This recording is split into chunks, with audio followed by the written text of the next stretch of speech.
मोहन भागवत कहते हैं कि जिन लोगों को आरक्षण से फायदा पहुंच गया है उन लोगों को अब आरक्षण छोड़ देना चाहिए। कितने दिन सीट पे बैठे दूसरे को दे दो ना, किसी दलित को दे दो। चित पावन ब्राह्मण नहीं है ना। फिर कितने परसेंट लोग हैं? तो 2.5-3% संगठन है, क्यों ठेका ले रहे हो पूरे देश का? भाई करमवीर बौद्ध तो अधिकारी थे, अब ये सांसद हो गए हैं, तो आपके बच्चों को आरक्षण क्यों मिले? क्या उन जातियों के लोग जो मंत्री एमएलए ब्यूरोक्रेट्स बने हैं, क्या अपने आदमी के लिए छोड़ने के लिए तैयार है? वो कोई नहीं बोलता। बहुत बड़े दलित नेता जो थे वो भी चुप हो जाते हैं, वो डरा दिए जाते हैं। आप भी डरा दिए जाएंगे। मैंने देखा दलित कम्युनिटी में भी जो सब कास्ट हैं उनके बीच में ब्राह्मणवाद कम नहीं है। ये बात सच है। तो जब आप सर्विस के दिनों में थे तब भी किसी ने तो कोशिश की होगी ना, यार करमवीर बहुत एक तो बोलते रहते हैं, संघर्ष करते रहते हैं, इनको ले आओ पार्टी में। बहुत एमएलए मेरे पास घर आए, बहुत एमएलए आए। यस, मैंने कहा मेरा पार्टी के साथ विचार ही नहीं मिलते। क्यों? उन्होंने देखे ना दलित को मुख्यमंत्री बना दिया। पानी का कनेक्शन के लिए तो खट्टर साहब उसको यस करते हैं, तो ऐसा मुख्यमंत्री चाहिए। अब आप संसद में पहुंच गए हैं, देश की सबसे बड़ी पंचायत में, यहाँ भी भेदभाव होता है। पार्टी में नए आए हैं सर आप? नहीं, पार्टी के साथ नहीं, लेकिन मेरा कांग्रेस की विचारधाराओं से तो बहुत पुराना है। जब आपको टिकट दिया गया तो बाकी लोग जो पहले से कांग्रेस में रहे हैं, आपको नहीं लगता कि उनके साथ अन्याय हुआ? उनमें से किसी एक आदमी को देते, बाकी के साथ। लेकिन कम से कम ये तो होता ना कि संगठन के हिस्सा थे बाकी सारे लोग। नमस्कार दोस्तों, पावर प्ले के इस नए एपिसोड में आप सभी का बहुत बहुत स्वागत है। पावर प्ले यानी सत्ता का खेल, सत्ता के क्वेश्चंस कैसे तय किए जाते हैं, इस एपिसोड में हम चर्चा उसी बात पर करेंगे। खास तौर पे आरक्षण, इसे हटाने का आंदोलन जो है वो जोर पकड़ रहा है, कम से कम सोशल मीडिया पे। और नैरेटिव वाइज हम बात करें तो बहुत सालों से लगातार ये कोशिशें चल रही हैं कि आरक्षण खत्म हो, आरक्षण जो है वो मेरिट को किल कर देता है। मोहन भागवत कहते हैं कि जिन लोगों को आरक्षण से फायदा पहुंच गया है उन लोगों को अब आरक्षण छोड़ देना चाहिए। तो ये तो चर्चा का एक हिस्सा रहेगा। चर्चा का एक हिस्सा ये भी रहेगा कि संसद में आजकल हो क्या रहा है, और सामाजिक कार्य करने वाला कोई व्यक्ति जब संसद पहुंचता है तो स्थितियां बदलती हैं क्या, आइडियोलॉजी बदलती है क्या, काम करने का तरीका यानी कि कार्यशैली बदलती है क्या, इस बारे में भी बातचीत होगी। और सत्ता के क्वेश्चन को जानेंगे हम, एक कांग्रेस के नेता से कौन है वो आपको बता रहे हैं, इसलिए ये भी जानेंगे कि कांग्रेस में संसद में जाएगा कौन, पहुंचेगा कौन, ये फैसला होता कैसे है। क्या कांग्रेस में पुराना वर्सेस नया का कोई संघर्ष चल रहा है, और कांग्रेस क्या कोई नई इबारत लिखने की कोशिश कर रही है? ये सब कुछ बातचीत हम करेंगे किससे? करेंगे राज्यसभा सांसद जो हरियाणा से आते हैं, करमवीर बौद्ध जी से। कांग्रेस के राज्यसभा सांसद है। बहुत बहुत शुक्रिया सर हमारे इन्विटेशन को स्वीकार करने के लिए। आप लोगों का। और काफ़ी दिनों से मैं चाह रहा था कि आपसे बातचीत हो, जब आपकी उम्मीदवारी तय हुई सर, राज्यसभा उम्मीदवारी की मैं बात कर रहा हूँ तब से, और अब जाके मौका मिला। तो सामाजिक कार्यों से आप लगातार जुड़े रहे, अब आप संसद में बैठते हैं देश की सबसे बड़ी पंचायत में, क्या क्या बदलाव होता है? देखिए, एक बड़ी जिम्मेवारी है। पार्लियामेंट में आने के बाद सब आदमी सोचते हैं कि मैं पार्लियामेंट में पहुंचूं, लेकिन मेरी कभी ये सोच नहीं थी। मैं एक सामाजिक कार्यकर्ता था, एक बहुत ही गरीब परिवार से। पिताजी फ्रीडम फाइटर थे, किसान थे, मजदूर थे, दलित हैं। तो उस परिवार से आके गांव के गवर्नमेंट स्कूल में पढ़कर, गवर्नमेंट आगे और अब जो है ना हायर एजुकेशन भी गवर्नमेंट से, फिर आगे भी जो है ना गवर्नमेंट स्कूल से पढ़कर जो है ना हरियाणा सरकार में चला जाता हूँ। यानी गांव में अगर आप देखोगे, जब मैं गांव 5वीं क्लास तक था तो गांव में स्कूल का मॉनिटर था, और मॉनिटर होते हुए भी हमें जो है ना पानी पीने के लिए अलग मटका होता था।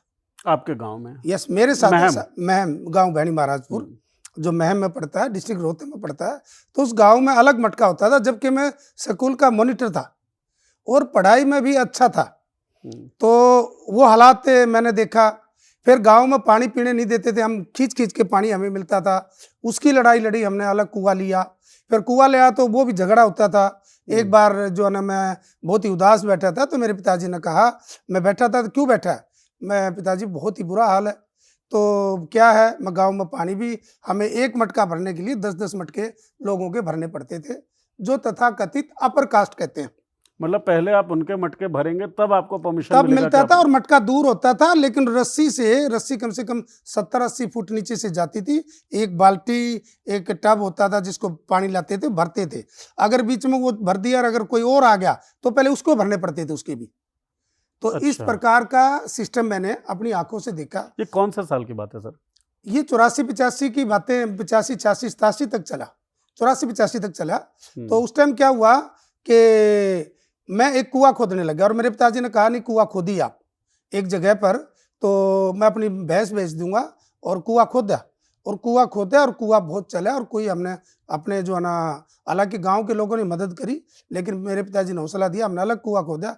उस कुएं पर यह है बात, कोई भी आदमी आया, किसी भी जाति का आया, तो वहाँ वो गांव से बाहर था, तो वहाँ सब लोग पीते थे।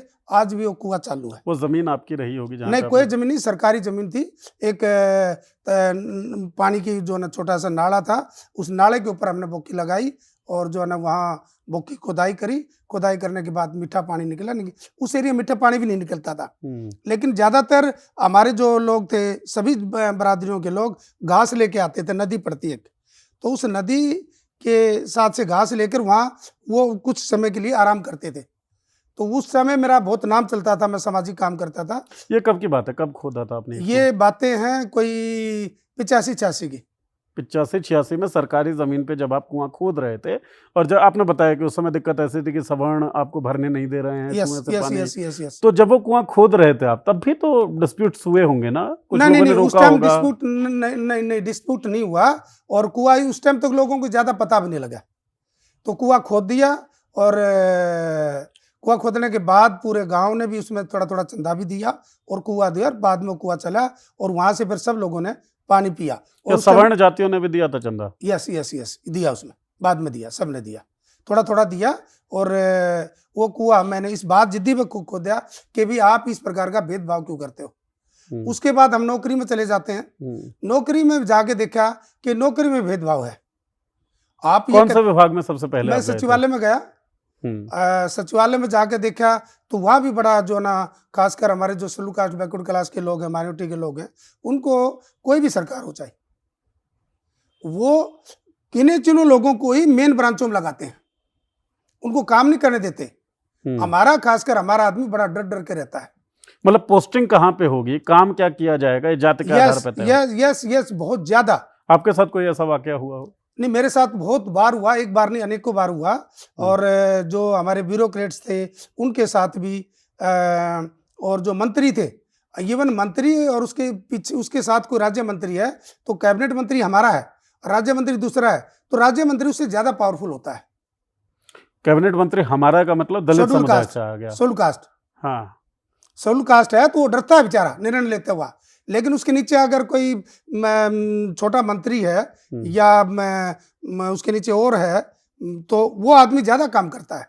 इस प्रकार से अधिकारी भी करता है। हमारा अधिकारी अगर बड़ा है और उसके नीचे छोटा अधिकारी है, उसके ज्यादा काम करता है। ये सच्चाई है। अच्छा, ये सच्चाई है। कई जगहों पे ये सुनने को आता है कि मान लीजिए कोई IAS IPS भी बन गया, शेड्यूल कास्ट कम्युनिटी से कोई व्यक्ति, और बाबू जो हैं, या फिर इवन जो PN भी है, अगर वो सवर्ण जाति का है, तो भी एक मन में धारणा रहती है कि ये तो छोटे लोग हैं। ऐसा कुछ आपने देखा है? बहुत बार देखा है, क्योंकि मैं एडमिनिस्ट्रेशन में रहा हूँ, पूरा सचिवालय का इंचार्ज रहा हूँ, मैं प्रशासकीय अधिकारी रहा हूँ, तो ये चीजें मैंने बहुत बार देखी हैं। हमारे लोगों को इवन कुर्सी मेज बराबर की नहीं मिलती। शेड्यूल कास्ट अगर सुपरिटेंडेंट है, अंडर सेक्रेटरी है, डिप्टी सेक्रेटरी है, तो उसको वो उस प्रकार का फर्नीचर नहीं मिलता, उस प्रकार का उसको कमरा नहीं मिलता, उस प्रकार की जो ब्रांचें नहीं मिलती जो सबको मिलती हैं। ये बड़े जद्दोजहद होती है, और वहाँ बराबर का जो है ना दर्जा, मैं कह रहा हूँ, नहीं मिलता। ये किसी भी डिपार्टमेंट में, ऑल ओवर इंडिया की बात कर रहा हूँ मैं।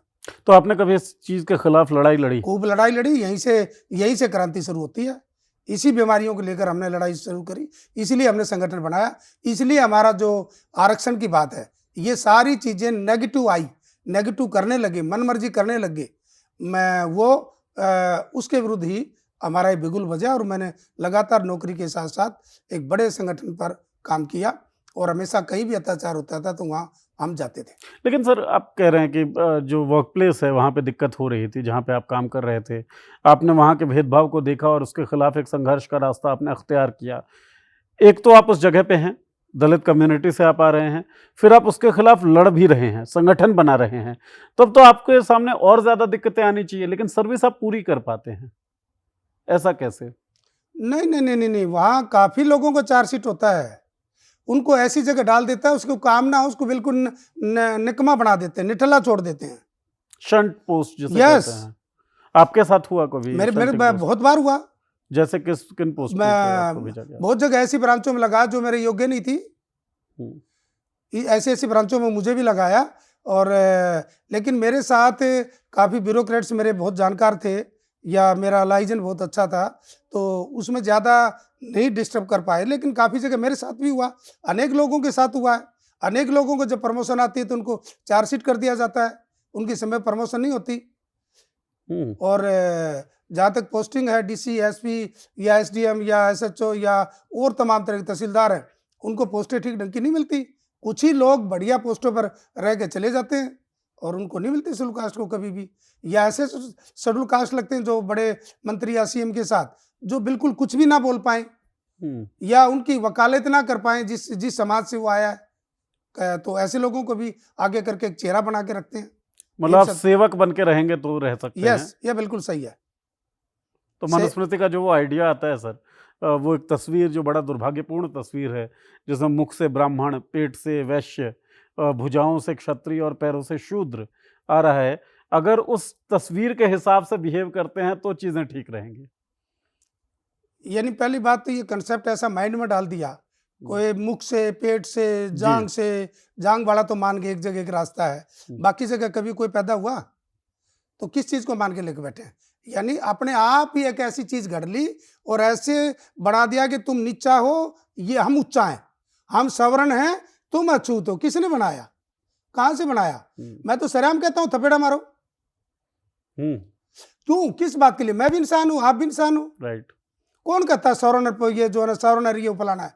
ये जानबूझ के इन लोगों को डाउन करने के लिए, इस बात के लिए, उसको डेमोरलाइज करने के लिए ऐसी चीजें बोलते हैं। इस देश में भगवान बुद्ध का कंसेप्ट है, जो बाबा साहब ने संविधान में परोया, इस देश में सब सम्मान है।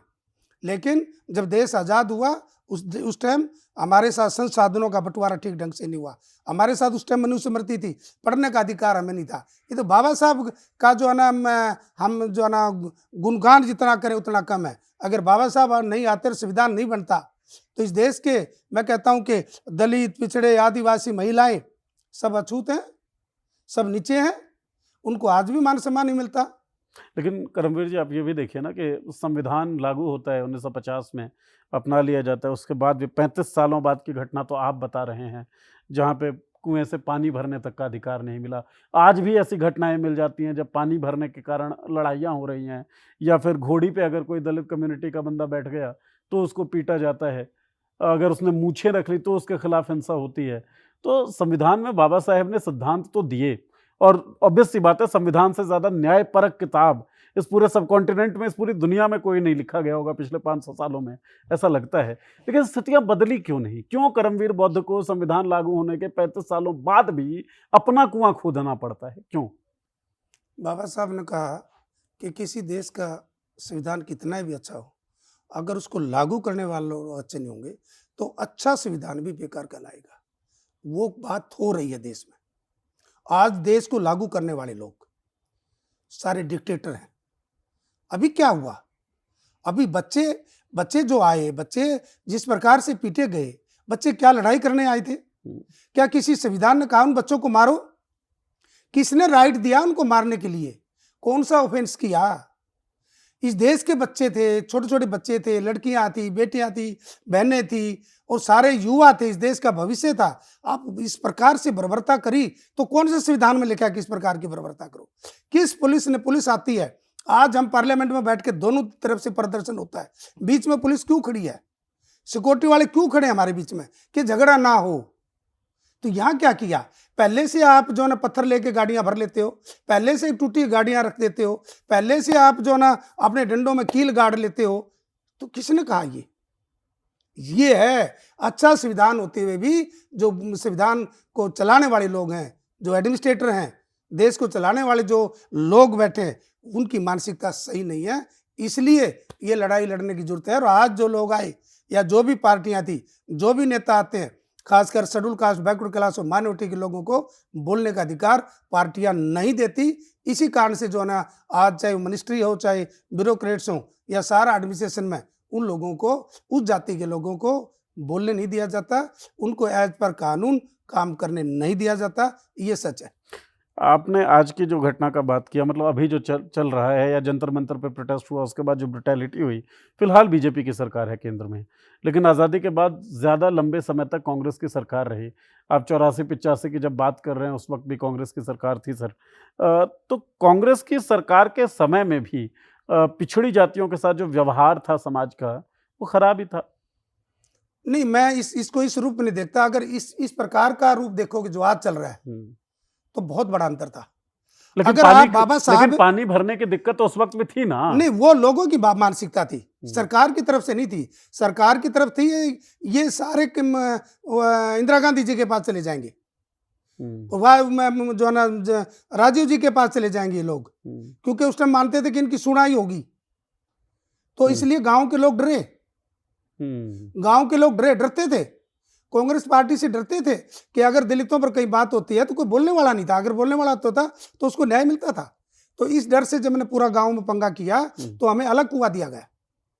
2 कुएं थे, एक कुआं था, एक कुआं बिल्कुल खराब करके रखा था। हमारे लिए कुआं खाली करवाया, साफ करवाया और सारे शेड्यूल कास्ट बैकवर्ड क्लास के लोगों को वहां किया। और जो ना ये हुआ, क्या वाल्मीकि और चमार पानी पी लेंगे इकट्ठा? मैं इस पे आने भी वाला था आपके पास। तो मैंने उस जमाने में, मेरे पिताजी इकट्ठा हुक्का पीते थे, वाल्मीकि और चमार शेड्यूल कास्ट। मेरे पिताजी मेरे घर में खाना, एक थाली में खाना खाते थे हम।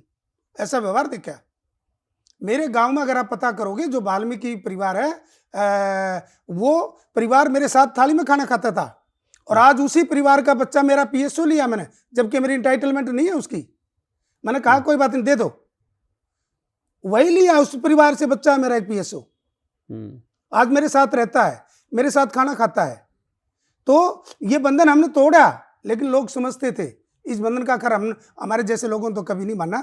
लेकिन मैं एक बात आपको बड़ी इंपॉर्टेंट कर रहा था कि बाबा साहब थे जब कांग्रेस थी, तो बाबा साहब और कांग्रेस का भी झगड़ा रहता था। वो मानते थे, क्योंकि बाबा साहब बहुत पढ़े लिखे थे। बाबा साहब चाहते थे कि मेरे समाज को बहुत मान सम्मान मिले, मेरे समाज को सारे अधिकार मिले। वो कांग्रेस के साथ झगड़ा रहता था बाबा साहब का, बोलते रहते थे।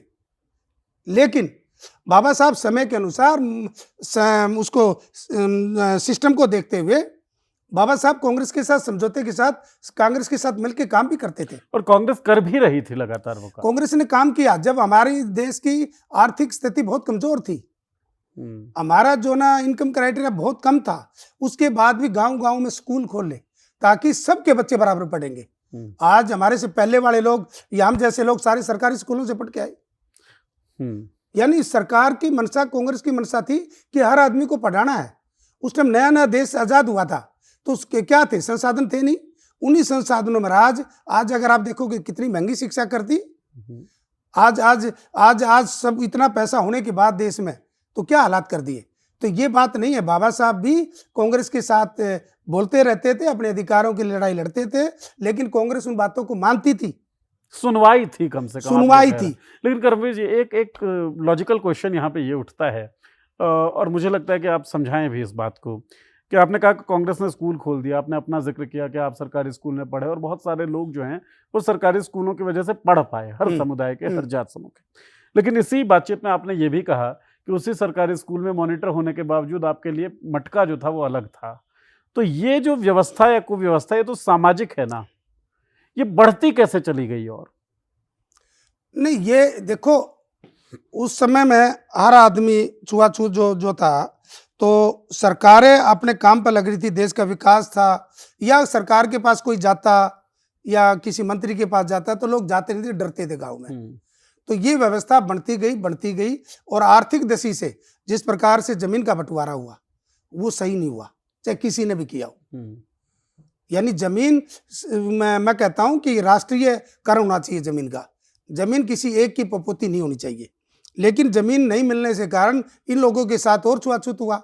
आर्थिक दशा बहुत कमजोर होगी, इनके पास कोई कमाने का कोई साधन नहीं था, तो और दूसरे भी एजुकेशन भी लेने का साधन नहीं था। तो तमाम इस तरह पिछड़ते गए और गरीबी होती रही। और कुछ लोग जो शरारती लोग थे उसको जो है ना छुआछूत में भेदभाव करते रहे, क्योंकि मंदिर में चढ़ने का अधिकार भी नहीं था। मंदिर में चढ़ने का अधिकार अगर मैं अपने इंडिविजुअल सोचूं तो मैं इस बात में सोच सकता हूं कि उनके पास कुछ चढ़ावा का नहीं था, उनके पास मंदिर में देने के लिए कुछ नहीं था, इसलिए छुआछूत होता था। उनके कपड़े गंदे होते थे, वो पशु उठाने का, ठाने का या गंदा मैला ढोने का काम करते थे, बदबू आती थी। इस वजह से भी उनको शायद वहां नहीं जाने दिया जाता होगा, क्योंकि वो चढ़ावा नहीं चढ़ा पाते। वो बात तो फर्स्ट है। साथ के साथ उनका काम भी इतना था, मजदूर थे। और आज आप ये देखोगे, अगर ये बात मैं आज अपने ऊपर लागू कर रहा हूं, मैं किसी फ्लैट में नहीं जा रहा, मैं चाह रहा हूं मुझे छोटा मकान इंडिपेंडेंट दे दो, ताकि मेरे जो गरीब लोग आएंगे, दलित लोग आएंगे, बहुत ज्यादा लोग आएंगे, ऑल ओवर इंडिया से लोग आएंगे, वो गरीब हैं, वो बड़े बड़े फ्लैटों में नहीं चढ़ पाएंगे। तो इसलिए मैं बार बार मांग कर रहा हूं कि मुझे इंडिपेंडेंट दे दो। मेरे आदमी गरीब आएंगे, जिनके कपड़े भी गंदे होंगे, बेचारे के जूते भी नहीं होंगे, बोलना भी नहीं आएगा, तो वो बड़े फ्लैट में उसमें शायद नहीं चढ़ पाएंगे। ये मेरी इंडिविजुअल मैं बात शेयर कर रहा हूं, इतनी बड़ी बात नहीं। हर आदमी चाहता है कि मुझे बहुत 5 स्टार जो ना कोठी मिले, 5 स्टार जो ना वो मिले, लेकिन मैं ज़्यादातर हर आदमी को ये चाहता हूं कि मुझे इंडिपेंडेंट मकान मिले, ताकि मेरे गरीब लोग आके वहाँ अपनी बात को बता दें और आराम से आ जाए घर में। ये सामाजिक लड़ाई लड़ते हुए करमवीर जी आप फाइनली सांसद बन गए हैं। अब आपकी लड़ाई ये चल रही है कि 5 स्टार जगह पे आपको घर मिले या छोटा सा घर मिले, जिस पे आपने कहा कि मुझे छोटा घर चाहिए, ताकि जो गरीब लोग हैं, जिनके कपड़े मैले कुचैले होंगे आरक्षित कामों के कारण, माफ करें मैं अलग से इस बात को कर रहा हूँ, है ना, तो गरीबों की लड़ाई लड़ने वाला व्यक्ति तो सांसद बन जाता है, नेता बन जाता है, मंत्री भी बन जाए, गरीब गरीब ही रह जाते हैं जो आम लोग हैं। तो सामाजिक बदलाव कैसे आएगा? जो गवर्नमेंट की योजनाएं हैं, सरकार की जो योजनाएं, वो प्रॉपरली ठीक ढंग से लागू नहीं होती। उनको इम्प्लीमेंट करने वाले लोग, मैं कह रहा हूं कि वो सही नहीं है। मुझे कुछ दिन सरकार का एडमिनिस्ट्रेशन चलाने का काम मिला, मेरा जो बजट था उससे बहुत कम बजट खर्च किया, और बहुत कम बजट करने के बाद बैठने की जगह नहीं थी। सीआईए सब हमारी जो सिक्योरिटी देखती थी, वो बेचारे बारकों में खड़े होते थे, उनके पास बैठने की कुर्सी नहीं होती थी, छत नहीं थी उनके बाहर, बरसात में पीने का पानी नहीं था, और हमारा बहुत ज्यादा फर्नीचर, कूलर, सारी चीजें तोड़ तोड़ कर एक डंप करते थे। और कई बार वो लोग खाना खाते थे तो पत्थर ईंटों पर बैठ के हमारे फौजी भाई खाना खाते थे। जब मेरे पास ये डिपार्टमेंट आया तो मैंने वहाँ के कमांडेंट को बोला कि मेरे पास फर्नीचर पड़ा है, मेरे पास अलमारियां पड़ी हैं, मेरे पास कूलर पड़े हैं, आप उठाइए। कुर्सियां छोटी छोटी टूट गई हैं, 10-10, 12-12 हजार की कुर्सी तोड़ कर नीचे भगा देते हैं। कूलर छोटी छोटी गलती में कूलर नीचे भगा दिया, अलमारी थोड़ी गलती में अलमारी भगा दिया, टेबल है वो नीचे भगा दिए, बेंच भगा दिए, थोड़ी थोड़ी रिपेयर में।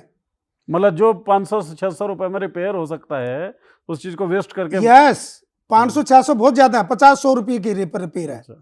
तो वो मैंने उनको कमांडेंट को बुलाया और मेरे चीफ सेक्रेटरी साहब से मैंने बात करी कि सर हमारे पास बहुत वेस्टेज पड़ा है और हम कंडम में देते हैं, इसका रेट हमने 50-100 रुपये भी नहीं मिलता, क्योंकि ज्यादातर जो कबाड़ी सामान लेता है वो लोहे लेता है, लकड़ी को नहीं लेता जी। तो मैंने कहा सारी लकड़ी है, एक अगर टेबल में देखोगे तो उसमें 3 किलो वजन नहीं होता, 4 किलो वजन नहीं तो लोहे का, तो क्या जाएगा, और कितने रुपए, 20 रुपए, 25 रुपए, 30 रुपए किलो, तो कितना हुआ 60-70 का। और वही टेबल हमारे हम उन्होंने दे दी। तो मैंने बुलाया और हमने वो सारा सामान उनको डिस्ट्रीब्यूट किया, और मैंने एक बार चीफ सेक्रेटरी को लिखा भी कि हमारे पास सामान बहुत खराब होता है, हम डिपार्टमेंटों को दे दे, अलमारी, रैक, दूसरे। तो वही सामान मैंने उनको दिया, और मैंने उससे जगह जगह छोटी छोटी रिपेयर थी, लोगों का गाड़ी खड़े करने का तरीका था, या पेड़ पौधे, पूरा सचिवालय, कभी हरियाणा में जाओ, हरियाणा सिविल सचिवालय मैंने किस प्रकार से चमका, बहुत कम खर्चे में। हमारे कंप्यूटर ऊपर छत पर भगा देते थे, एसी जो भी लेता था डिपार्टमेंट का आदमी, मैं बहुत ही ऐसी चीज अंदर की बातें बता रहा हूँ आपको। एसी आज मंत्री आईएएस अफसर कहता है ये भी लगा दो, ये भी लगा दो, ये भी लगा दो, और वो एसी चाहे 1 साल पहले लगा हो, उसको ठा के वो कंडम में और नया एसी ठोक दिया। पीए प्राइवेट सेक्टर 1 मिनट में लिख देते हैं, साहब ने कहा 4 एसी लगा दो, 2 एसी लगा दो। मैंने उन एसीओ को, और ये जो एसी हटता था 1 साल पुराना, ये कहाँ जाता था? यस, कंडम में 1500 रुपए में, 1000 रुपए में बाई बैक। अच्छा, उसमें क्या लिखवा देते, बाई बैक, और वो किसी अफसर को या अपने घर में लगा दिया, या उसका बिल दोबारा बनवा लिया। मैं वही जानना चाह रहा हूँ, वो किसी के घर में जाता था या सच में? घर में दिया तो घर में दिया, नहीं तो किसी का दूसरे ऑफिस में दे दिया तो बिल बन गया। मैंने उनको सबको रोका। मैं ये रिकॉर्ड की बातें बोल रहा हूँ, एक जिम्मेवार आदमी बोल रहा हूँ। मैंने एक जगह स्टोर किया और मेरे दफ्तर में ब्रांचों में लगाना शुरू किया। इस बात को देखते ही मेरी बदली कर दी। इससे क्या दिक्कत होगी? अच्छा, घर में नहीं लग पा रहा है ना एसी, नहीं, आपने दफ्तर में लगवा वो दिया। एसी आपने जिस दुकान पर गए उसे बाई बैक ले लिया, एक लाइन लिखवा दी बाई बैक, ये सीसी है, ये सीसी ले ली, इसकी जगह ये इसको लिखवा दिया बस कि भाई ये हमने बाई बैक में ले लिया, दुकानदार से लिखवा लिया और उसका रेट घटा दिया 1200, 800, 1500 रुपए, जबकि वो 50-60 हजार का एसी है।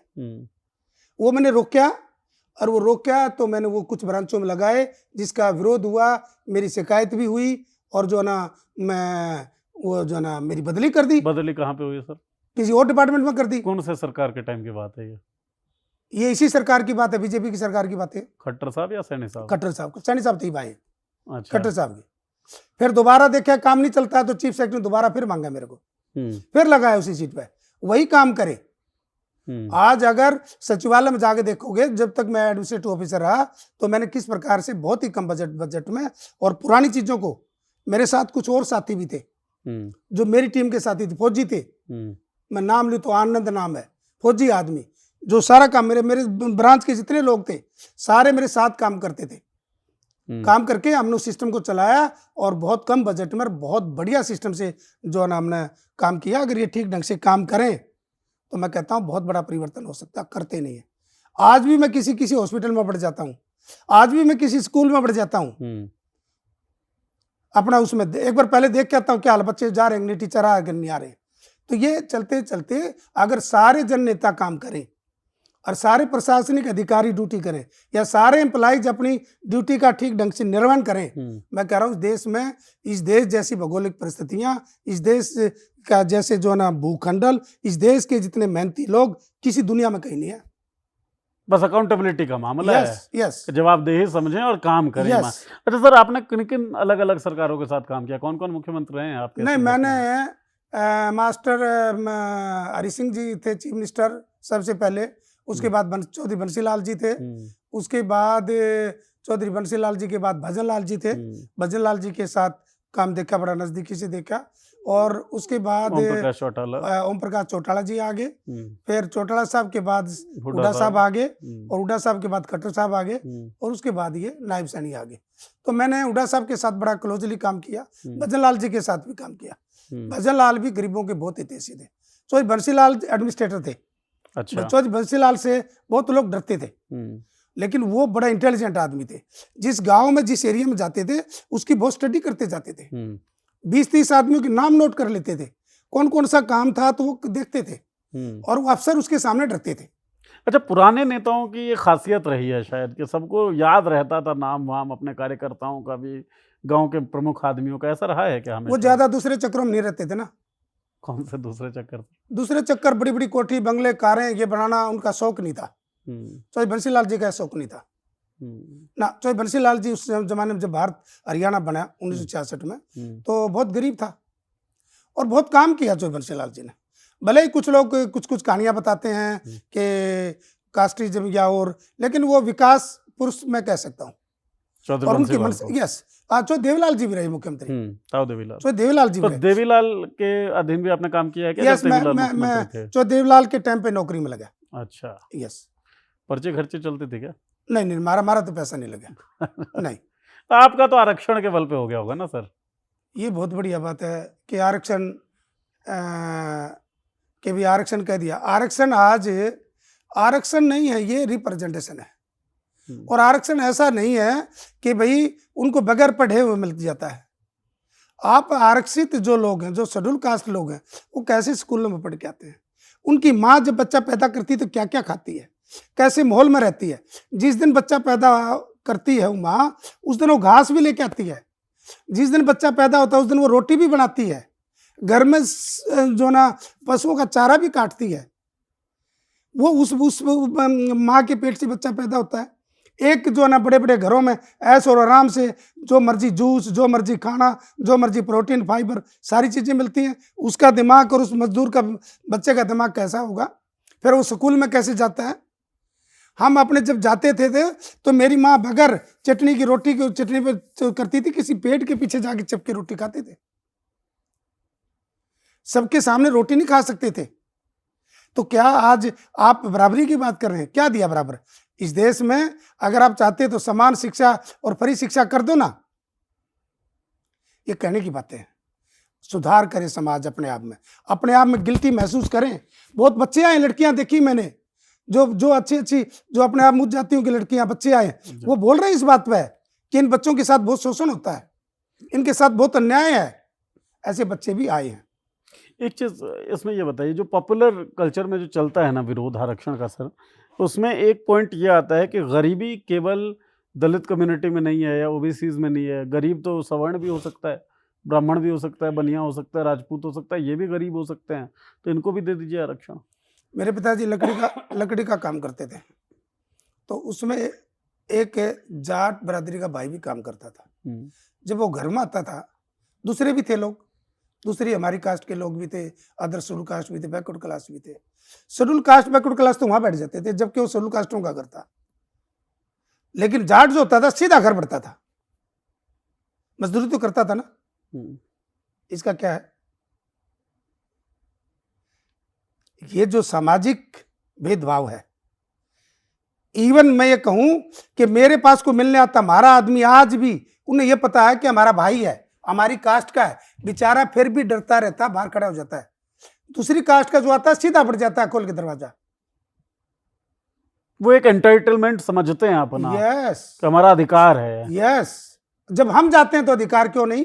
मैं जब गांव में पंचायत में मैं बना तो मुझे गांव के लोग लेके गए, सरपंच बनना था तो मैं हम पंचायत के वो बने, तो मुझे तो बहुत अंदर अंदर अंदर लेके चले गए, खाना दिया, और मेरे साथ मेरे चाचा, मेरे वो और भाई बहन, उनको बाहर बैठा दिया, उनको अलग से कप दिया गया। आपके चाचा, आपके यस, उसी का खून को तो वो बीच में अंदर ले जाकर सब कुछ खिला रहे हैं, अपने थालियों में रोज परोस रहे हैं, और उन्हीं के बाप दादा को, चाचा को, भाई को अलग बाहर बैठा लिया जाता है, और उनको जो है ना अलग कप में चाय पिलाई जाती है, अलग रखे होते हैं कप, अलग बाहर ही रख देते हैं अलग से कप। उस वक्त आपने क्या किया? मैं दोबारा नहीं गया, और जब भी मेरे को बुला, में नौकरी में लगा, जब भी कोई पंचायत बुलाती थी तो मैं कहता था अलग टेंट नहीं होगा, वहां नहीं आऊंगा मैं। जब टेंट लगता है, खुशी मनाई जाती है, कुछ और बात होता है, तो शेड्यूल कास्टों का अलग टेंट लग जाता है। अब भी बहुत जगह देखने को मिलती है। ये हरियाणा में हुक्का, माफ करें मैं किसी भी स्मोकिंग प्रोडक्ट का यहाँ पे एंडोर्समेंट नहीं कर रहा हूँ, लेकिन हुक्का बहुत चलता है आपका हरियाणा में।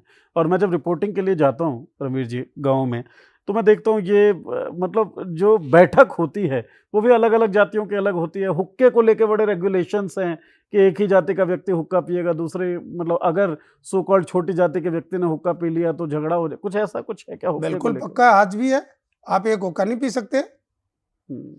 कई जगह कुछ अच्छे लोगों ने बात चलाई है, लेकिन ज़्यादा कामयाब नहीं है।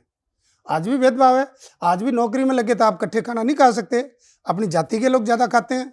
क्या होगा कि एक आधा कहेगा नहीं हम तो खा रहे हैं, अब तो जातिवाद नहीं है, बहुत ज़्यादा अब फाइलों में जातिवाद आ गया है। अब उनकी हिस्सेदारी देने की बात आ जाती है, तो अभी बहुत भेदभाव है। मैं जो अलग अलग सरकारों के समय में जब आपका एक्सपीरियंस रहा उस पर आऊँगा, लेकिन आपने अभी जो एक क्वेश्चन के जवाब में बोला ना सर कि आपको क्योंकि अंदर ले गए काफ़ी खाने के लिए, और आपके चाचा और भाई को अलग रखा गया और उनको अलग कप प्लेट में उनको खाना वाना दिया गया, तो एक पॉपुलर कल्चर में ही रिजर्वेशन का विरोध करते हुए ये भी कहा जाता है कि भाई करमवीर बौद्ध तो अधिकारी थे, सेक्रेटरी रहे, कई सरकारों के साथ और मुख्यमंत्रियों के साथ उन्होंने काम किया, अब ये सांसद हो गए हैं, इनके बच्चों को आरक्षण क्यों मिलेगा? भाई आप तो एंटाइटल्ड है ना, आपको तो अंदर ले जाके चाय पिलाया जा रहा है, आपको तो दूसरे कप में नहीं दिया जा रहा चाय, तो आपके बच्चों को आरक्षण क्यों मिले? बहुत अच्छी बात करने को बहुत अच्छी बात लगती है। क्या जो जिस बात से बाबा साहब ने आरक्षण का प्रावधान किया था संविधान में, कितने फील्ड में मिला, कितने % मिला? पहली बात तो ये हिस्सेदारी है, ये आरक्षण नहीं है, ये गरीबी अनुमल नहीं है, ये हिस्सेदारी का था। हिस्सेदारी का मतलब था, बाबा साहब कह रहे थे कि मेरे समाज के 10 डॉक्टर, 10 इंजीनियर और 10 प्रोफेसर बन जाएंगे, 10 IAS बन जाएंगे, तो वो समाज का काम करेंगे। तो ये समाज का काम करने के लिए काम करे थे। अगर हमारे जैसे लोग, मैं कहता हूँ अपनी इच्छा से उस बात पाऊंगा मैं, वह अपनी इच्छा से छोड़े, वो एक अलग इशू है, लेकिन वो चिंता हमारी रहती है। आज़ादी के बाद आप सारी फील्डों में, आप यूनिवर्सिटीज में देखोगे, कॉलेज में देखोगे, जुडिशरी में देखोगे, या और बड़े बड़े डिपार्टमेंटों में देखोगे, कितने % हिस्सेदारी है? उस पर तो कोई नहीं बोला। सुप्रीम कोर्ट से निर्णय आते हैं, जब उसको लागू नहीं करते उस पर तो नहीं बोलते। जब आप 100 की भर्ती करते हो तो सबसे लास्ट में लगाते हो हमें, जबकि ऐसा प्रावधान नहीं है, गलत है प्रावधान। अब इसकी मैं लड़ाई लड़ूंगा, उसको मैंने अच्छी तरह पता है। सारे जो भी डिपार्टमेंट आते हैं जब 100 की भर्ती करते हैं तो हमारा आदमी 81 to 100 होता है। किस बात का? रोस्टर के अनुसार जाना चाहिए, नहीं होता। आज मैं कह रहा हूं कि हमें आरक्षण करके दबाया जा रहा है, हमें दबाया जा रहा है। और रही बात हमारे बच्चे छोड़ने के लिए तैयार हैं, ये डंडा लेके खड़े हो जाएंगे। मेरी बात को बहुत नोट कर लेना, हमारे बच्चे बहुत जनरल में जाना चाहते हैं, अनरिजर्व पे जाना चाहते हैं, ये देना नहीं चाहते, ये विरोध करके डंडा लेंगे। आप बड़े बड़े लोगों से बुलाइए, हम छोड़ने के लिए तैयार हैं। थोड़ा एलोबोरेट करिए सर, थोड़ा और बताइए इस बारे में। मैं कह रहा हूं कि भी जब हम जनरल पे सिलेक्शन होता है हमारा, तो जनरल में जाने कहां देते हैं? रखेंगे वो आरक्षण के दायरे में ही। आरक्षण जो मिनिमम कंट्रीब्यूशन होना चाहिए था या मिनिमम संख्या थी, उसे तो मैक्सिमम बना दिया है लोगों ने। यस, मैं कह रहा हूं वो भी नहीं दिया। जो बाबा साहब ने ये नहीं कहा था तुम इतने में रहोगे, यानी वो जो बाकी चीजें सीटें बची वो सारी अपना अधिकार मान लिया 10% लोगों ने। अगर 10% आरक्षण है तो मान लिया गया कि 90% आरक्षण हो गया हमारा, इनको तो 10% में लिमिट करके रख दो। यस, ये मानसिकता थी, बाबा साहब की ये सोच नहीं थी। बाबा साहब की जो ना, अगर पॉपुलेशन के हिसाब, आप सबको पॉपुलेशन के हिसाब से आरक्षण दे दो ना, कौन मना कर रहा है? जिसकी जितनी पॉपुलेशन उसको उतना आरक्षण दे दो, लड़ाई लड़े। और ये बार बार हमारे ऊपर अटैक करते हैं। क्या एक मोहन भागवत भी कह रहे थे ना, सब जाते मोहन भागवत कितने दिन सीट पे बैठे, दूसरे को दे दो ना, किसी दलित को दे दो। आरएसएस में कहां दलित सर? अरे इसका मतलब फिर क्या है, वो हिंदू नहीं आया है? दलित हिंदुओं का संगठन कहते हैं ना। चित पावन ब्राह्मण नहीं है ना, चित पावन ब्राह्मण ही बैठते हैं आरएसएस के सर संचालक की कुर्सी पे। तो सर फिर बाकी क्या, वो कितने % लोग हैं? 2.5-3%। तो 2.5-3% संगठन है, क्यों ठेका ले रहे हो पूरे देश का? अब फिर वो 2.5-3% वाला वो हमें शिक्षा देगा, वो हमें शिक्षा अपने 2 दिन है। मोहन भागवत चलो किसी गरीब ब्राह्मण को ही बैठा दो सीट पे भाई, जो गरीब से गरीब ब्राह्मणों में भी तो बहुत गरीबी है, उनको बैठा दो ना। सारी बात ठेका। क्या उन जातियों के लोग, उनमें जो मंत्री एमएलए ब्यूरोक्रेट्स बने हैं, क्या अपने आदमी के लिए छोड़ने के लिए तैयार हैं? वो कहे नहीं मैं तो बहुत बार एमएलए मंत्री बन लिया, अब मेरा गरीब जो है वो आदमी बनेगा। मैं किसी जाति का नाम नहीं लूंगा, लेकिन वो जो तथाकथित अपने आप को जो सवर्ण कहते हैं, जो उच्च कहते हैं, वो उन लोगों के लिए छोड़ने के लिए तैयार होंगे? बार बार हमें बड़े सुधारने की बात करते हैं। वो आपने क्या दिया आज तक? स्पेशल कंपोनेंट बजट जो भारत का संविधान कहता है, आप जो है हर बार जो है बजट में आता है, कितने % खर्च करते हो? 5% भी खर्च नहीं करते। कौन जिम्मेवार है? समय पर भर्ती नहीं करते, समय पर जो रोस्टर सिस्टम आप लागू नहीं करते, कोई नहीं बोलता। सुप्रीम कोर्ट में केस कुछ जाता है, उसका डिसीजन कुछ आता है। बहुत बड़े दलित नेता जो थे वो भी नहीं बोलने लगे, वो भी चुप हो जाते हैं। देखो वो डरा दिए जाते हैं, भी हो जाएंगे, वो डरा दिए जाते हैं, आप भी डरा दिए जाएंगे। वो समय बताएगा किस बात के लिए डराया जाएगा। तो नहीं लगता कि मेरे जैसे राजपाल गौतम जी जैसे, डॉक्टर अनिल जैन जैसे, के राजू जैसे लोग, जो अच्छे लोग हैं पार्टी में, वो डरेंगे। पार्टी में नए आए हैं सर आप? अच्छा है ना, मतलब बहुत पुराना सांगठनिक रिश्ता तो आपका पार्टी के साथ नहीं, पार्टी के साथ नहीं, लेकिन मेरा कांग्रेस की विचारधाराओं से तो बहुत पुराना है।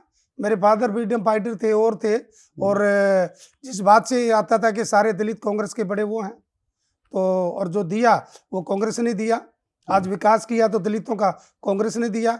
और आज जननायक राहुल गांधी जी जिस प्रकार से भारत का संविधान लेकर जो ना आगे बढ़ रहे हैं, और जो बातें हर प्लेटफार्म पर कर रहे हैं, और अपनी पार्टी में आमचूल परिवर्तन कर रहे हैं, और वो तड़प है जो हमारे अंदर तड़प थी, वो तड़प पार्टी के अंदर है, जननायक राहुल गांधी जी के अंदर है, और वो दिख रही है पार्टी के अंदर। आत्मानुभूति, एम्पैथी जिसे कहते हैं, वो दिखती है बहुत ज्यादा।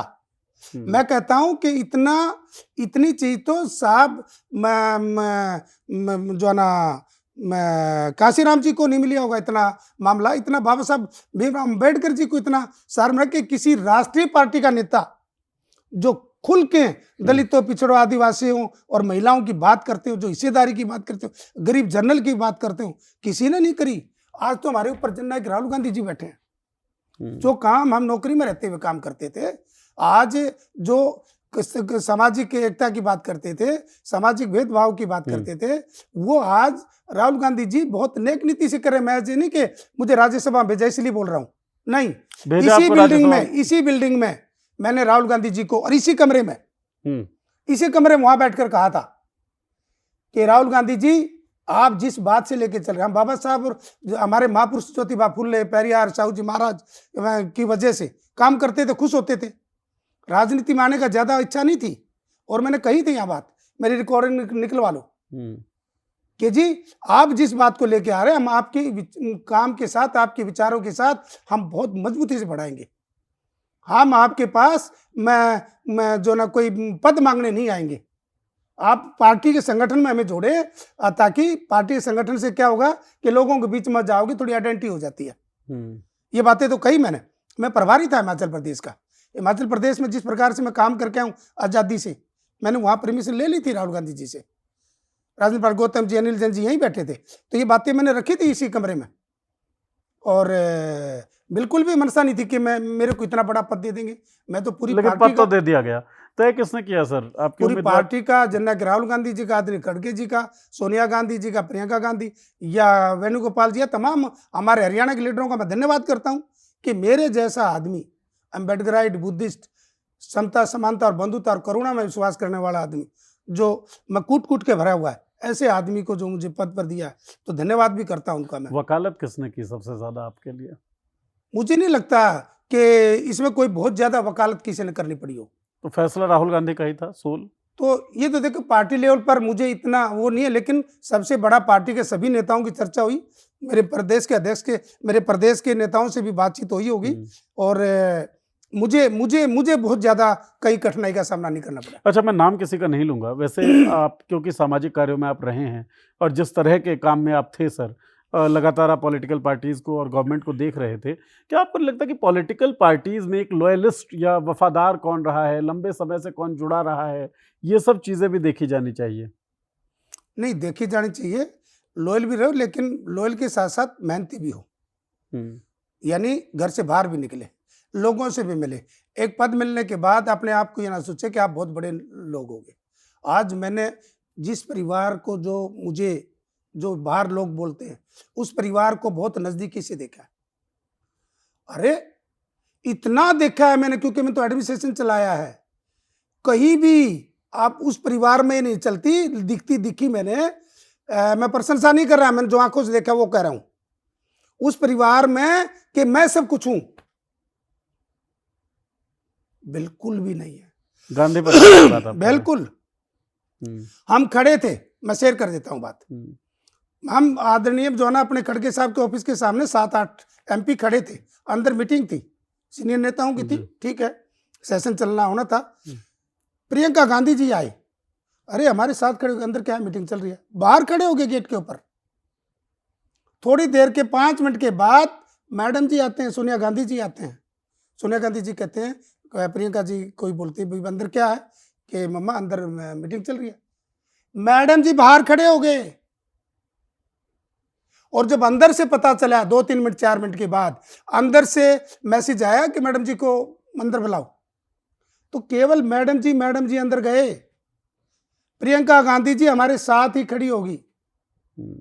उसके बाद फिर प्रियंका जी का मैसेज आया, उन्होंने उनको बुलाया, तो 1-2 मिनट के बाद फिर बाद में गई, एकदम दोनों नहीं गए कि मैं तो बैठी हूं और ये मेरी माँ है, हम तो पार्टी के मालिक हैं, एंटाइटल्ड हैं, हम एंटाइटल हैं। नहीं, ये मैं कह रहा हूं आंखों देखी घटना है। मैं बुद्धिस्ट आदमी, बिल्कुल सुखी प्रशंसा नहीं करता, अगर काट नहीं करूंगा तो मैं बोलूंगा भी नहीं। अच्छा, बुद्धिस्ट आदमी बिल्कुल सच बोलते हैं, जैसा आप कह रहे हैं। एक चीज ये बताइए, इसके साथ एक और सुनो। हाँ। उसके बाद राहुल गांधी जी आते हैं, वो भी नहीं थे मीटिंग के अंदर? नहीं थे, मीटिंग थी, शुरू होने वाली थी, कर रहे थे, जो भी था, तो अंदर हम तो नहीं जा सकते थे ना, और जो थे तो इंटाइटल वही जाएंगे ना। वो भी 1.5-2 मिनट हमारे साथ खड़े हुए हैं, वो भी सीधे नहीं पड़े दरवाजा खोल के ना,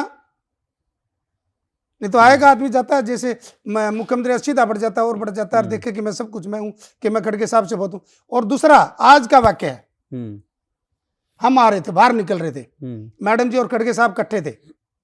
आप ये देखो कि दोनों बराबर थे, हालांकि खड़गे साहब खड़े हो गए, कि मैडम जी को निकालूं, लेकिन नहीं, मैडम जी रुके और खड़गे साहब को आगे निकाला। यस, 100% आंखों से देखा और मैडम जी खड़े हो गए वहां। ये चीज मैंने देखी। तो ऐसे परिवार को जो लोग ये जो बदनाम करते हैं, मैं कहता हूं इतना भी वो जो ना इनके अंदर परिवार के अंदर ये नहीं कि हम सब कुछ हैं। पार्टी के सिस्टम, पार्टी के प्रोटोकॉल और अपने आप को जो ना वो देखते हैं। ये मैंने अपनी आंखों से इस परिवार को देखा है। अच्छा करमवीर जी, एक बात बताइए, क्योंकि मैं जो कह रहा था कि आपने सामाजिक कार्यों में रहे आप और राजनीति भी आपने बहुत करीब से देखी ही, बल्कि राजनीति में रहे भी आप, जो आप सरपंची वाला किस्सा बता रहे थे। जब आपको टिकट दिया गया तो बाकी लोग जो पहले से कांग्रेस में रहे हैं, संगठन का हिस्सा रहे हैं, आपको नहीं लगता कि उनके साथ अन्याय हुआ या उनको इग्नोर किया गया? आपके मन में अगर मैं उस वक्त मान लीजिए नहीं आई फीलिंग, अभी मैं आपको कहता हूं सोचिए, तो क्या फीलिंग आती है? उनमें से किसी एक आदमी को देते, बाकी के साथ अगर लाइन में तो काफी लोग होंगे, लेकिन कम से कम ये तो होता ना कि नहीं, संगठन के हिस्सा थे लोग बाकी सारे हैं? लोग। ये तो होता कि संगठन का हिस्सा थे आपके साथ। ये सबसे बड़ा जो टिक बॉक्स था कि संगठन के बहुत बड़े हिस्सा नहीं है, जैसे होता ना पैराशूट विधायक या पैराशूट विधायक कैंडिडेट आ गया, ऐसे ही आपके लिए कहा जा सकता है ना कि आप पैराशूट कैंडिडेट थे। नहीं, ये पैरासूट की बातें नहीं है। मैं कांग्रेस के विचारधारा से बहुत पहले से भी था। और रही बात कि मैं एक सामाजिक कार्यकर्ता हूँ और कार्यकर्ता रहूँगा, और मेंबर पार्लियामेंट बनने के बाद मैंने अपना आपको 100% एक कार्यकर्ता बना लिया। और मैंने इस परिवार के साथ जो परिवार, जो देश के और हमारे गरीबों की बात, जो बाबा साहब डॉक्टर अम्बेडकर, ज्योतिबा फुले, पेरियार साहू जी महाराज, गुरु नानक या सर छोटू राम, जो इस देश को समता, समानता और बंधु चाहते थे, वो राहुल गांधी जी के अंदर देखे। और वो मैं कहता हूं पूरी मेहनत के साथ, पूरी जिंदगी हम उन विचारों पर काम करेंगे और जन नायक राहुल गांधी जी से हमें बहुत बड़ी सपोर्ट मिलेगी। मतलब जो आपका आइडिया है वो आपको राहुल गांधी के अंदर दिखता है, इसीलिए आप साथ हैं। 100%। अच्छा सर, पुराने जो नेता हैं कांग्रेस के, मैं बार बार ये सवाल ज़रूर पूछना चाहूँ क्योंकि इसको लेकर बहुत सारे सवाल उठे भी। इवन जो पॉलिटिकल ऑब्जर्वर्स हैं, कमेंटेटर्स हैं, जर्नलिस्ट हैं, उनके दिमाग में भी ये ख्याल आया कि भाई ये राज्यसभा उम्मीदवारी में बहुत सारे नाम चल रहे थे, या अचानक से करमवीर बौद्ध कैसे, कौन, क्या? तो इस बारे में बहुत सारी बातें हुई। तो जो पुराने नेता हैं उनके साथ किसी तरह का कम्युनिकेशन हुआ, बातचीत हुई आपकी? नहीं हुआ, और मेरा तो मुझे लगता है किसी ने मेरे सामने तो कोई विरोध नहीं किया।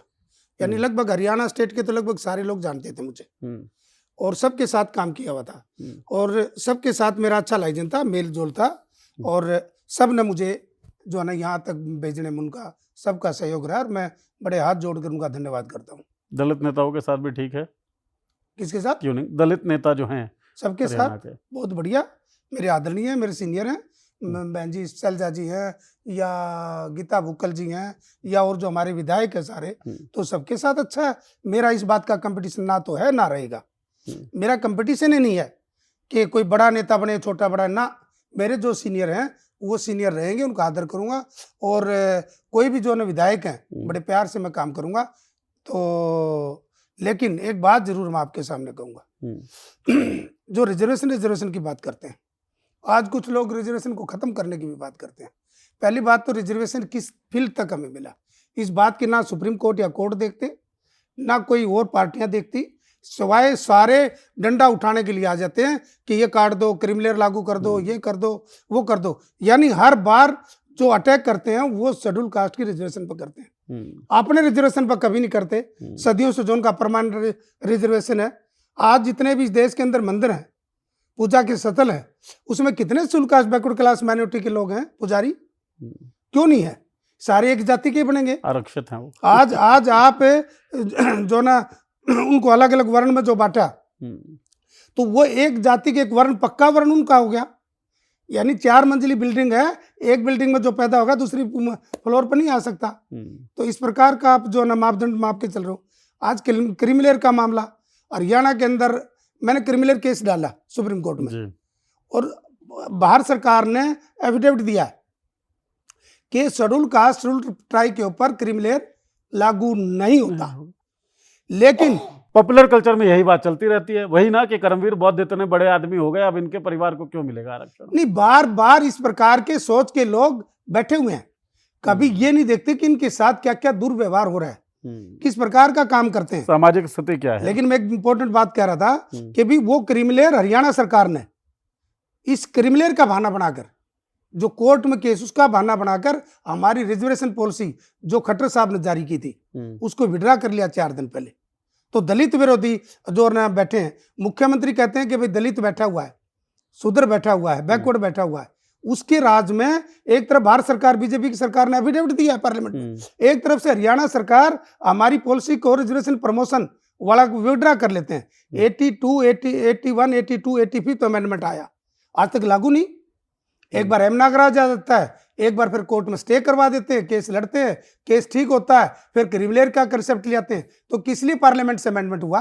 आज पार्लियामेंट में अमेंडमेंट होते हैं, रुके मारते हैं कि पार्लियामेंट में अमेंडमेंट कानून बन जाता है। 2001 से parliament amendment 85th amendment reservation promotion with consequential seniority आज तक लागू नहीं किया।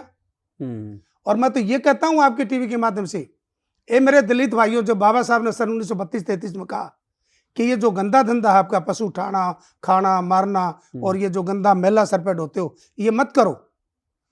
हमारे समाज के जो अम्बेडकराइट थे, जो खासकर चमार जाटो थे, उन्होंने उस गंदे धंधे को छोड़ दिया। और जो हमारे वाल्मीकि समाज के लोग हैं, आज तक उस गंदे धंधे से बाहर नहीं आए। मैं आपके टीवी के चैनल के माध्यम से मैं कहना चाहता हूं, अरे मेरे भाइयों, ये झाड़ू काटना, ये गंद उठाना, गटर में जाना, ये बंद कर दो। तो ये वाला आरक्षण खत्म हो। ये जो आरक्षण नहीं कह रहा मैं, नहीं, ये वाला आरक्षण सर कि इस तरह का काम यही जाति का व्यक्ति करेगा, अघोषित आरक्षण ही हो गया है। यस, ये खत्म होना चाहिए। ये मैं कह रहा हूं, उनको खुद छोड़ना चाहिए। और हमारे समाज के लोग, दलित लोगों ने अभियान चलाना चाहिए कि आगे से हम झाड़ू नहीं उठाएंगे, हम कलम उठाएंगे। एक तरफ से तो भगवान वाल्मीकि जी कलम का सहारा लेते हैं, और मैं हमारे उन लीडरों से भी आह्वान करना चाहता हूं कि आप जो लीडर बन गए, अफसर बन गए, खासकर वाल्मीकि समाज में, तो हम मिलकर अभियान चलाएं कि आने वाले समय में इस गंदे धंधे को हम छोड़े। ये गंदा, विदेश में जाओगे तो क्या सफाई का काम नहीं होता? क्या एक ही जाति के लोग थोड़ी करते हैं? वो भी तो देश है। डिग्निटी ऑफ लेबर जहां पे होगा, यस, श्रम का सम्मान जहां पे होगा, वहां पे दिक्कत वाली बात नहीं है। हाँ, लेकिन जहां कह दिया जाए कि ये छोटा काम है, इसीलिए छोटी जाति का व्यक्ति नहीं। मैं आज एक देख रहा था कैथल में, या पूरे हरियाणा का कूड़ा उठाने का जो ठेका है वो 8,000 करोड़ का है। और हमारे किसी एक एमपी ने कोई बयान दे दिया था कि सारे लोग मिलके उसको उठाएं। मैं कहता हूं, मैं तो उसी जाति का आता हूं। वो जो ठेका लिया है हमारे हरियाणा में किसी माले तथाकथित ने लिया है, वो ठेका, जो कूड़ा उठाने का ठेका, वो मेरे को दे दो, मैं ले लूंगा।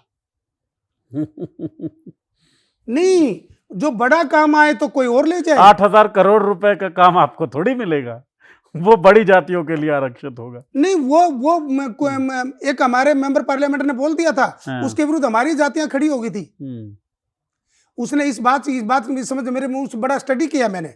यानी 8,000 करोड़ का ठेका है कूड़ा उठाने का। उसमें कितने लोग लगे हुए हैं काम पर, कितने लोग गाड़ियों में लगे हुए हैं, उसका नहीं देखा, उसका विरोध करना शुरू कर दिया था। लेकिन आज मुझे समझ में आया, जब समझ में आया तो 8,000 करोड़ का ठेका है वो पूरे हरियाणा का, वो हमारे किसी दलित को, वाल्मीकि को नहीं दिया। मैं दलित हूं, मैं मेंबर पार्लियामेंट हूं, वो ठेका लेने के लिए मैं हूं। मैं देखता हूं कि मैं बहुत छोटी जाति का हो जाऊंगा। वो ठेका मुझे देना, कोई एक आदमी लेके बैठा है, सरकार से मिली जोल करके जो ना जो नो करें, तो वो ठेका, जो ठेके मिलते हैं हमारे लोगों को ठेका नहीं मिलता। अगर स्वीपर का ठेका या ठेका और सफाई का ठेका किसी दलित को या किसी वाल्मीकि को नहीं मिलता। समझने की बात यही है कि ठेका जो है वो सवर्ण उठा रहा होगा, यस, काम जो है वो दलित कम्युनिटी के लोग कर रहे होंगे। सर, एक चीज, ब्राह्मणवाद की बहुत सारी बात होती है, और ब्राह्मणवाद जो है, आप बार बार जो जातियों का नाम भी ले रहे हैं, और मैं क्योंकि संयोग से ब्राह्मण परिवार में पैदा हुआ, और जाति प्रथा को मैंने स्कूल टाइम तक तो समझा ही नहीं था, क्योंकि घर का माहौल ऐसा ही था कि सब बराबर हैं, और उसके कारण एक आध बार तो पर गांव में पिटाई हो गई कि किसी के मैंने पैर छू लिए जिसके पैर मुझे छूने नहीं थे, क्योंकि वो छोटी जाति का था। मैंने इसलिए लड़ाई भी हुई। मैं ये समझना चाहता हूँ, मैंने देखा दलित कम्युनिटी में भी जो सब कास्ट हैं, उनके बीच भी ब्राह्मणवाद कम नहीं है। मैं बिल्कुल 100% एग्री करता हूँ। इसकी लड़ाई हमने लड़ी और लड़ाई लड़ते आ रहे हैं, और उस ब्राह्मणवाद को खत्म करने के लिए हमने ठेका ले रखा है। हम खत्म कर रहे हैं, हमारे कर्म में, हमारे खून में, हमारे व्यवहार में, हमारे कार्यशाला में। हम जो है ना, वो चीज़ें कहीं नज़दीक नहीं है। लेकिन ये बात सच है कि वो ब्राह्मणवाद जो भेदभाव है, यानी किसी ब्राह्मण को नहीं कह रहे हम।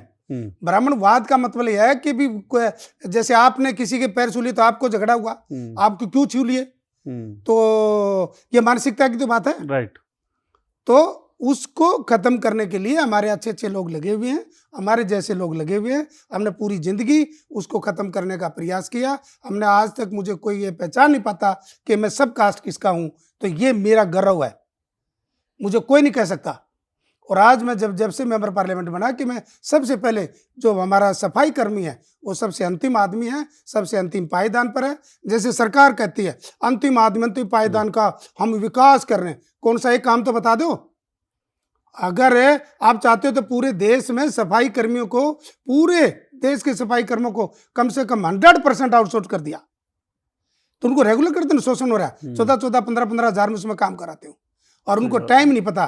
मैं इसमें देखता हूँ इंडिया गेट पर 4 बजे घर से उठते हैं वो, कब उनके बच्चे उठेंगे, क्या करेंगे, और वो कहते हैं 4-4 महीने से मुझे सैलरी नहीं मिलती। मैं मिलता हूँ उन लोगों से, बात करता हूँ, तो बात किसी एक ब्राह्मण की नहीं है। अगर आप ब्राह्मण की बात करोगे तो बाबा साहब डॉक्टर भीमराव अम्बेडकर को महाराजा गायकवाड़ जो ब्राह्मण थे उन्होंने पैसा दे के पढ़ाया। मेरे बहुत अच्छे लोग हैं जो ब्राह्मण हैं। गायकवाड़ सवर्ण जाति से, तो राजपूत थे शायद, क्षत्रिय जाति से कहते थे। नहीं, ब्राह्मण भी, मैं कहता हूं कि ब्राह्मणवाद देखो, वो पूजा पाठ करते थे। अगर आप ये देखो, मैं इसको आकलन कर देता हूं, पूजा पाठ करते थे, रोटी का गुजारा उसी था। लेकिन उससे बात करते करते करते वो भेदभाव की दशा, सारे लोग कहते हैं शायद इस देश के अंदर ब्राह्मणों ने ही जो ना भेदभाव किया। तो इसमें बड़ी चर्चा होनी चाहिए। मैं भी चाहता हूं कि हमें नॉलेज मिले कि भी ये जो भेदभाव, जातिवाद, ये भेदभाव कहाँ से चालू हुआ, और जिन्होंने चालू किया, गलतियां करी, मैं चाहता हूं कि वो सरेआम आकर लोगों, जैसे हमारे जननायक राहुल गांधी जी कहते हैं कि कहीं ना कहीं कांग्रेस से कमियां रही हैं। स्वीकार तो आपको करना ही होगा, स्वीकार किए बिना आप आगे बढ़ ही नहीं सकते हैं। हमें भी स्वीकार करना होगा। जैसे आपने कहा कि दलितों के अंदर ब्राह्मणवाद है, बिल्कुल मैं एक्सेप्ट करता हूं, और उसको तोड़ने का जगह जगह हम प्रयास करते हैं। हमने आपस में जातियों में शादी करवाने का अभियान चलाया, हमने छुआछूत खत्म करने का काम करा, अंतरजातीय विवाह जो अम्बेडकर साहब भी कहते थे। बाबा साहब ने जाति विनित किताब की जो बात करी थी, हम उसको प्रमोट करते हैं। उसको जहां होती है तो हम वहां विरोध नहीं करते, नहीं, बिल्कुल विरोध नहीं करते। लेकिन कई बार जो ना कोई जो ना जैसे खा पंचायतें और पंचायतें बच्चों को मार देते हैं। लव मैरिज पे अभी फतवा जैसा कुछ आया है सर आपके हरियाणा में? नहीं, वो फतवा इस प्रकार का आया, देखिए वो एक सामाजिक ताना बाना है, हमें सामाजिक ताना बाना भी थोड़ा सा सोचना चाहिए। लेकिन आप उसके साथ हैं मतलब? नहीं, मेरी बात पूरी सुनिए आप। नहीं, सामाजिक ताना बाना के एक ही गांव में एक ही लड़कियां बहना जो आपस में सामाजिक ताना बाना, कम से कम वो थोड़ा सा मुझे लगता है कि ठीक नहीं है कि भी उसी गांव में उसी गोद की शादी ब्याह ले, या उसी तो थोड़ा सा, मैं कह रहा हूं कि जाति आपस में इंटरकास्ट मैरिज होनी चाहिए, लेकिन उन बच्चों को थोड़ा सा ये ध्यान रखना चाहिए कि भाई उसी गांव में शादी कर लेना जहाँ हमारा भाईचारा है। वो थोड़ा सा समाज एक्सेप्ट नहीं करेगा, और समाज जब एक्सेप्ट नहीं करेगा तो वो काम ज्यादा आगे नहीं बढ़ पाएगा। समाज तो बहुत सारी चीजें एक्सेप्ट नहीं कर रहा था ना सर? नहीं, जो नहीं कर रहा वो गलत है। शुरुआत में नहीं, आपने जैसे कहा कि समाज ये चीज एक्सेप्ट नहीं करेगा, समाज ये चीज भी एक्सेप्ट नहीं कर रहा था ना कि दलित पढ़ें, लेकिन संघर्ष हुआ तभी तो पढ़ने का अधिकार मिला। समाज ने तो पहना दिया था ना गले में समाज हड्डी। ने काफी इंटरकास्ट मैरिज हुई है, काफी इंटरकास्ट मैरिज दूसरी जातियां इकट्ठी आ रही है। वो कई बार जो विरोध आ रहा है, अब वो विरोध केवल गांव में शादियां हो रही है, वो थोड़ा सा विरोध है मुझे जो सुने है अभी। लेकिन बाहर कोई शादी होती है तो वो उसका दूसरे लोग भी विरोध में आ जाते हैं। यानी सब सेम नहीं है, यानी सारी सेम नहीं है। इंटरकास्ट जो मैरिज हुई है तो दूसरे जो अदर कास्ट के लोग हैं उस जाति को सपोर्ट करते, शादी को सपोर्ट करते, लेकिन गांव में हो जाना या उसी गांव की लड़की लेके आ जाना, थोड़ा सा वो थोड़ा वहां विरोध होता है। मैं उसके पक्ष में या उसमें विरोध में नहीं हूं। मैं कहता हूं कि हमें वो थोड़ा सा सामाजिक ताना बाना, ये अलग तरीके का है। जो पहले पानी बोतल ना देना या पानी ना भरने देना, वो एक सामाजिक लड़ाई एक अलग है। तो ये जो एक आधी इशू इस प्रकार का इशू है वो अलग इशू है। लड़ाई इसके लिए भी कोई करेगा तब शायद ये स्थिति भी बदले। बहरहाल जो इंस्ट्रक्शंस आई हैं उसमें एक इंस्ट्रक्शन ये भी है कि लड़कियां जो हैं वो चाहे अपने फादर के साथ ही बाइक पे बैठी हों, वो दोनों पैर दोनों तरफ करके बाइक पे नहीं बैठेंगी, वो एक ही तरफ करके बाइक, मतलब जो रिग्रेसिव आइडिया है सर, वो रूढ़िवादिता जो है उसको प्रमोट किया जा रहा है। इन रूढ़िवादियों ने कुछ लोग इस प्रकार के जो शरारती लोग अपनी तानाशाही चलाना चाहते हैं, तानाशाही चला। जो आदमी गलत काम करेगा तो आप चाहे दोनों साइड में, चाहे एक साइड में कर लो, तो गलत करेगा। तो इस प्रकार की मानसिकता नहीं होनी चाहिए। उसको पैंट नहीं पहननी चाहिए, उसको टी शर्ट नहीं पहननी चाहिए। हमारे बहू आई है, हमने तो कभी भी उस बच्चे को कोई कह नहीं सकता ये लड़की एक बहू है। हमारे घर में कभी कोई पहचान ही नहीं सकता। तो हमारे घर में कोई भी आता है ये कौन सी बेटी है, ये सबसे बड़ी बेटी है, हम बताते नहीं हमारी बहू है। भाई कोई बाहर कहा जाता है, कुछ पूछते हैं कि बेटी कौन से नंबर की, सबसे बड़ी है। यानी उसका जो रहन सहन या हमारे परिवार में उसको अलग लगता ही नहीं। वो तो बदलाव अपने घर से ही होना चाहिए। बिल्कुल, हमारे घर में बिल्कुल परिवर्तन है। और हमारा बच्चा या बहू, उसको हम बहू मानते ही नहीं ना। उसको बहू तो बेटे की बहू तो है, लेकिन बहू का रूप में या मेरी मिसेज या बच्चे या हमारे बच्चे बेटियां बिल्कुल एज परिवार में जैसे दीदियों की तरह आपस में रहते हैं। और ये बिल्कुल कोई उस तरह का विभेद नहीं है। चलो सर, एक विषय हमने बीच में छोड़ा हुआ था, दर्शकों को मैंने 2-3 बार बोला भी कि हम लेंगे इस विषय को। तो बहुत सारी सरकारों को आपने देखा, बंसीलाल के बारे में बात हुई भी थी, उसके बाद भजन लाल, ओम प्रकाश चौटाला, भूपेंद्र सिंह हुड्डा, मनोहर लाल खट्टर और अब नायब सैनी, इन मुख्यमंत्रियों को आपने देखा। इम्प्लीमेंटेशन के लेवल पे सबसे अच्छा और सबसे खराब मुख्यमंत्री कौन था?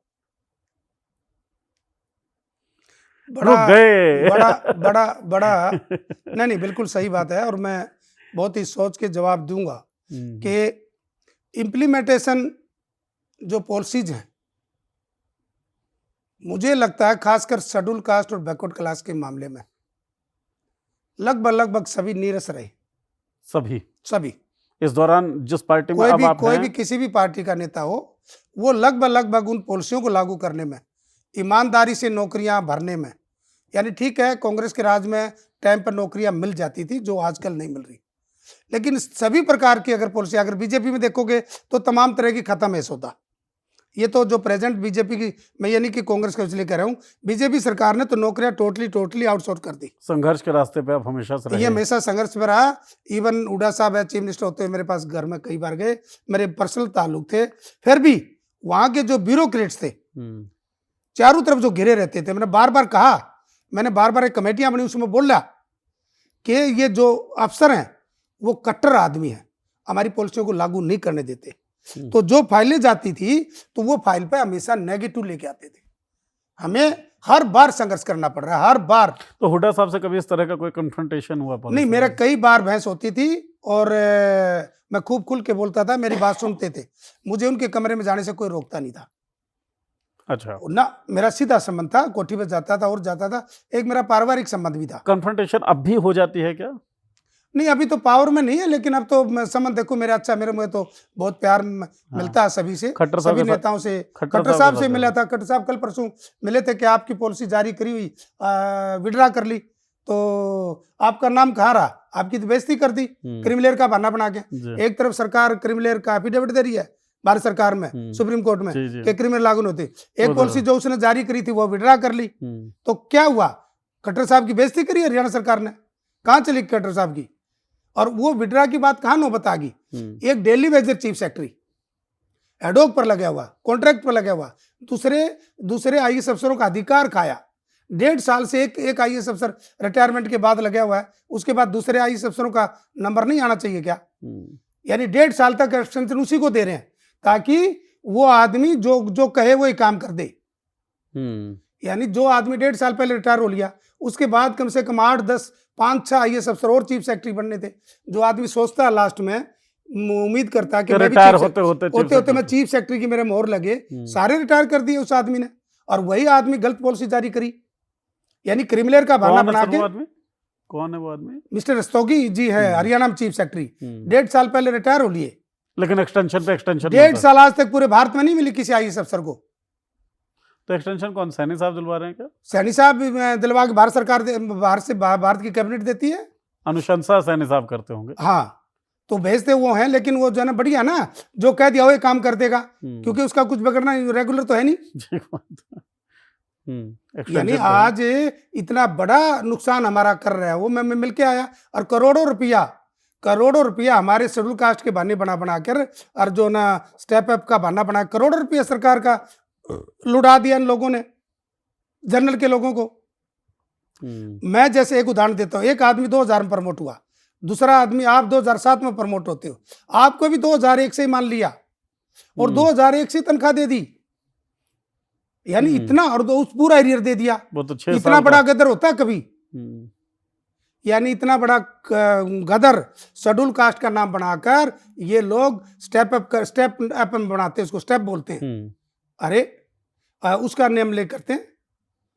तो ये लड़ाई लड़ेंगे। मैं जाऊंगा हरियाणा में, और हरियाणा में अब मैं जो चीफ सेक्रेटरी ने जो चिट्ठी जारी करी है उसको जो है ना मैं जो है ना पूरे हरियाणा में लेके जाऊंगा। सर एक ना कंपनियों में होती है पोचिंग, मतलब कोई आदमी कंपनी खोल रहा हो या मैं किसी कंपनी को देख रहा हूँ, मुझे हायरिंग करनी है, नौकरी पे रखना है बंदा, तो मैं दूसरी कंपनी भी देखूंगा यार यहाँ पे ठीक बंदा कौन सा है या फ्रीलांस कौन बढ़िया काम कर रहा है, उसे उठा लाता हूँ। अब रिटायरमेंट के बाद एक्टिव राजनीति में कांग्रेस ने आपको उठा लिया, पोच कर लिया, मान के चलता है ऐसा। तो जब आप सर्विस के दिनों में थे तब भी किसी ने तो कोशिश की होगी ना, यार करमवीर बहुत एक तो बोलते रहते हैं, संघर्ष करते रहते हैं, इनको ले आओ पार्टी में, दलितों के वोट नहीं, तो ऐसा मिलेंगे। कई बार हुआ। और इस जो प्रेसिडेंट सरकार में इनकी तरफ से भी कई बार मैसेज आया, रात को मुझे बुलाया भी सैनी साहब के सरकार, बीजेपी की सरकार में, तो काफ़ी देर बात हुई, रिजर्वेशन प्रमोशन के इशू पर बात हुई। और जो ना अगले दिन खट्टर साहब का जो पॉलिसी जारी करी थी, वो जो ना स्वागत समारोह था, तो देखा कि लोग नहीं आ रहे, जो पॉलिसी जारी करी थी उसको कोई लाभ नहीं हो रहा था शेड्यूल कास्ट को। हमने विरोध कर दिया तो हमें बुलाया, और हमें बुलाया तो पार्टी की तरफ से ऑफर भी आई कि हम पार्टी में आपको लेने के लिए तैयार बैठे, या कुछ कहीं नहीं एडजस्ट। बहुत एमएलए मेरे पास घर आए, बहुत एमएलए आए, यस, बहुत एमएलए आए मुझे कि आपको पार्टी में ज्वाइन करवा देते हैं, बड़ा पद दिवा देते हैं। मैंने कहा मेरा पार्टी के साथ मेरे विचार ही नहीं मिलते। क्यों? उन्होंने देखे ना दलित को मुख्यमंत्री बना दिया। किसको? बीजेपी ने। कौन से मुख्यमंत्री को? नायब सिंह सैनी को तो बनाया एक ना। पानी का कनेक्शन के लिए तो खट्टर साहब उसको यस करते हैं, तो ऐसा मुख्यमंत्री चाहिए। एक रनौत गांव में अभी धरना चल रहा था 2-2.5 महीने से, हरियाणा के अंदर पानी नहीं मिल रहा था, और एक कनेक्शन आना था जो भारत सरकार की स्कीम थी। मुख्यमंत्री प्रेसिडेंट ने, नायब सिंह सैनी ने बयान दिया कि इसमें हम पिंचर नहीं कर सकते, इसमें छोटा कनेक्शन नहीं दे सकते। खट्टर साहब बाई एयर गए, बाई हेलीकॉप्टर गए, स्पेशल हेलीकॉप्टर खरीदा और वहाँ उतारा, और वहाँ उतार कर कनेक्शन दे दिया विदाउट जो ना डिस्कशन, जो ना चीफ मिनिस्टर हरियाणा। तो कौन बड़ा है? तो ऐसा चीफ मिनिस्टर बनाओगे, ऐसा रबड़ स्टैंप बनाओगे, ऐसा मुख्यमंत्री कुर्सी चाहिए। और सैनी साहब रबर स्टैंप है, इसमें क्या शक है? मतलब सुपर सीएम वाली बात जो चलती है खट्टर साहब के लिए, जायज है, सही है। तो क्या पॉलिसी जारी कर दी रिजर्वेशन प्रमोशन वाली, वो उसको नहीं देखनी चाहिए थी? बैकलॉग पड़ा हमारा, मैं कह रहा हूँ कई लाख का बैकलॉग पड़ा है शेड्यूल का, बैकवर्ड क्लास का, तो वो बैकवर्ड नहीं है, शुद्र है, तो बैकवर्ड उसको नहीं लगता। कल ये लोग क्या कहेंगे? जिस नाम से, बैकवर्ड के नाम से मुख्यमंत्री बना, उनके काम तो कर दो, उनमें सरकार में हिस्सेदारी, नौकरियां तो दे दो। आज बैकवर्ड के लोग नॉट फाउंड स्टेबल किए जा रहे हैं हरियाणा के अंदर, रोडों पर रिंग रहे हैं हमारे लोग, प्रदर्शन कर रहे हैं। क्वालिफाइड बच्चे, हाईली क्वालिफाइड बच्चों को जो है 35 नंबर का क्राइटेरिया बनाकर उनको जानबूझ के नॉट फाउंड स्टेबल किया जा रहा है, प्रदर्शन कर रहे हैं। हमारी लड़कियां, हमारी बेटियां भूख हड़ताल पर बैठी, रात को उठा के भगा दी। और किस बात पे? कि ओबीसी का सर्टिफिकेट आपने इस पीरियड में नहीं बनवाया। जब मैंने एक बार ओबीसी का सर्टिफिकेट बनवा लिया, तो बार बार किसी एक साल में एक बार मान ले हो, तो मैंने एक बार बनवा लिया, और वो बच्चे पास करके सारे स्टेप पूरा करके pre exam, main exam, interview करके सिलेक्शन हो गया। लेकिन इस बात पर रोक लिया कि आपने समय पर अपना ओबीसी का सर्टिफिकेट नहीं बना। मैं जाति से ओबीसी हूँ, आप जाति से ब्राह्मण हो, मैं जाति से ओबीसी एससी हूँ, तो मेरा बार बार क्या है? अगर आपका नेट नहीं चले, आपके जो वेबसाइट वो ना चले, तो उस बच्चों का कसूर है। हर बार प्रामाणिकता की आवश्यकता क्या? यस, इस तरह से रोक के जा रहे हैं बच्चों को, रोक क्या? बच्चे रोडों पर हैं, तो किस बात का ओबीसी है, किस बात का एससी है? कोई काम तो बताए।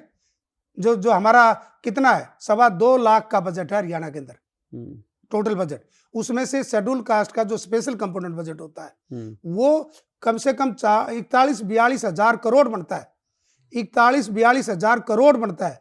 मैं कहता हूं 1,000 करोड़ भी खर्च नहीं होता हमारे ऊपर, सारा का सारा सरेंडर करते हैं। जो हमारी स्कीम है, जो अपलिफ्ट का मामला है, नौकरियां तो टोटली आउटसोर्स कर दी। हरियाणा में 6-7 लाख रेगुलर नौकरियां हैं, आज 3 लाख भी रेगुलर नहीं है। जो सबसे अंतिम आदमी सफाई कर्मी टोटली आउटसोर्स कर दिया, रोडों पर है। नौजवान बच्चों पर रोडों पर नॉट फाउंड स्टेबल किया जा रहा है। एक तरफ से हमारे क्या हुआ, डीएससी और ओएससी हुआ सुप्रीम कोर्ट के कहने से, तो हमारे एक मंत्री कहता है एक तो ठेका अपने आप ले लिया सुप्रीम कोर्ट ने कहा, और वो डीएससी और ओसी होने के बाद सारी नौकरियों को जानबूझ के खाली रख रहे हैं। 62 नौकरियां थी प्रोफेसर इंग्लिश की, 2 तो लगाए ओएससी के, 1 लगाया डीएससी का, बाकी सारी खाली छोड़ ली। पहले तो कहा अगर एक जाति खा रहे हैं, जैसे मोहन भागवत जी ने कहा कि जो एमपी बन के उनको छोड़ दो। अरे भैया तुमने डीएससी ओएससी करा, उनको दे तो दो, कर तो दो, पहले देना तो पड़ेगा ना, फिर छोड़ने कर तो दो ना। नहीं डीएससी पहले तो हम लड़ा दिए कि एक जाति खागी, एक जाति खागी, खाया किसी ने नहीं। कभी भी 13-14% से हमारी ज्यादा नौकरियां हुई नहीं सरकारी में, खा कौन गया, दी नहीं, उसे पहले लड़ा दिए। अब अत्याचार हो रहे हैं, एक बच्चा मार दिया अभी करनाल में, तो क्या हुआ, अब एक जाति ले तो वहां अगर सारे शेड्यूल कास्टों ने प्रदर्शन किया तो शायद न्याय मिले उनको, देखना पड़ा क्या हुआ। तो जगह जगह अत्याचार हो रहे हैं, घरों में अकेली महिला देख के आदमी घरों में बढ़ जाते हैं।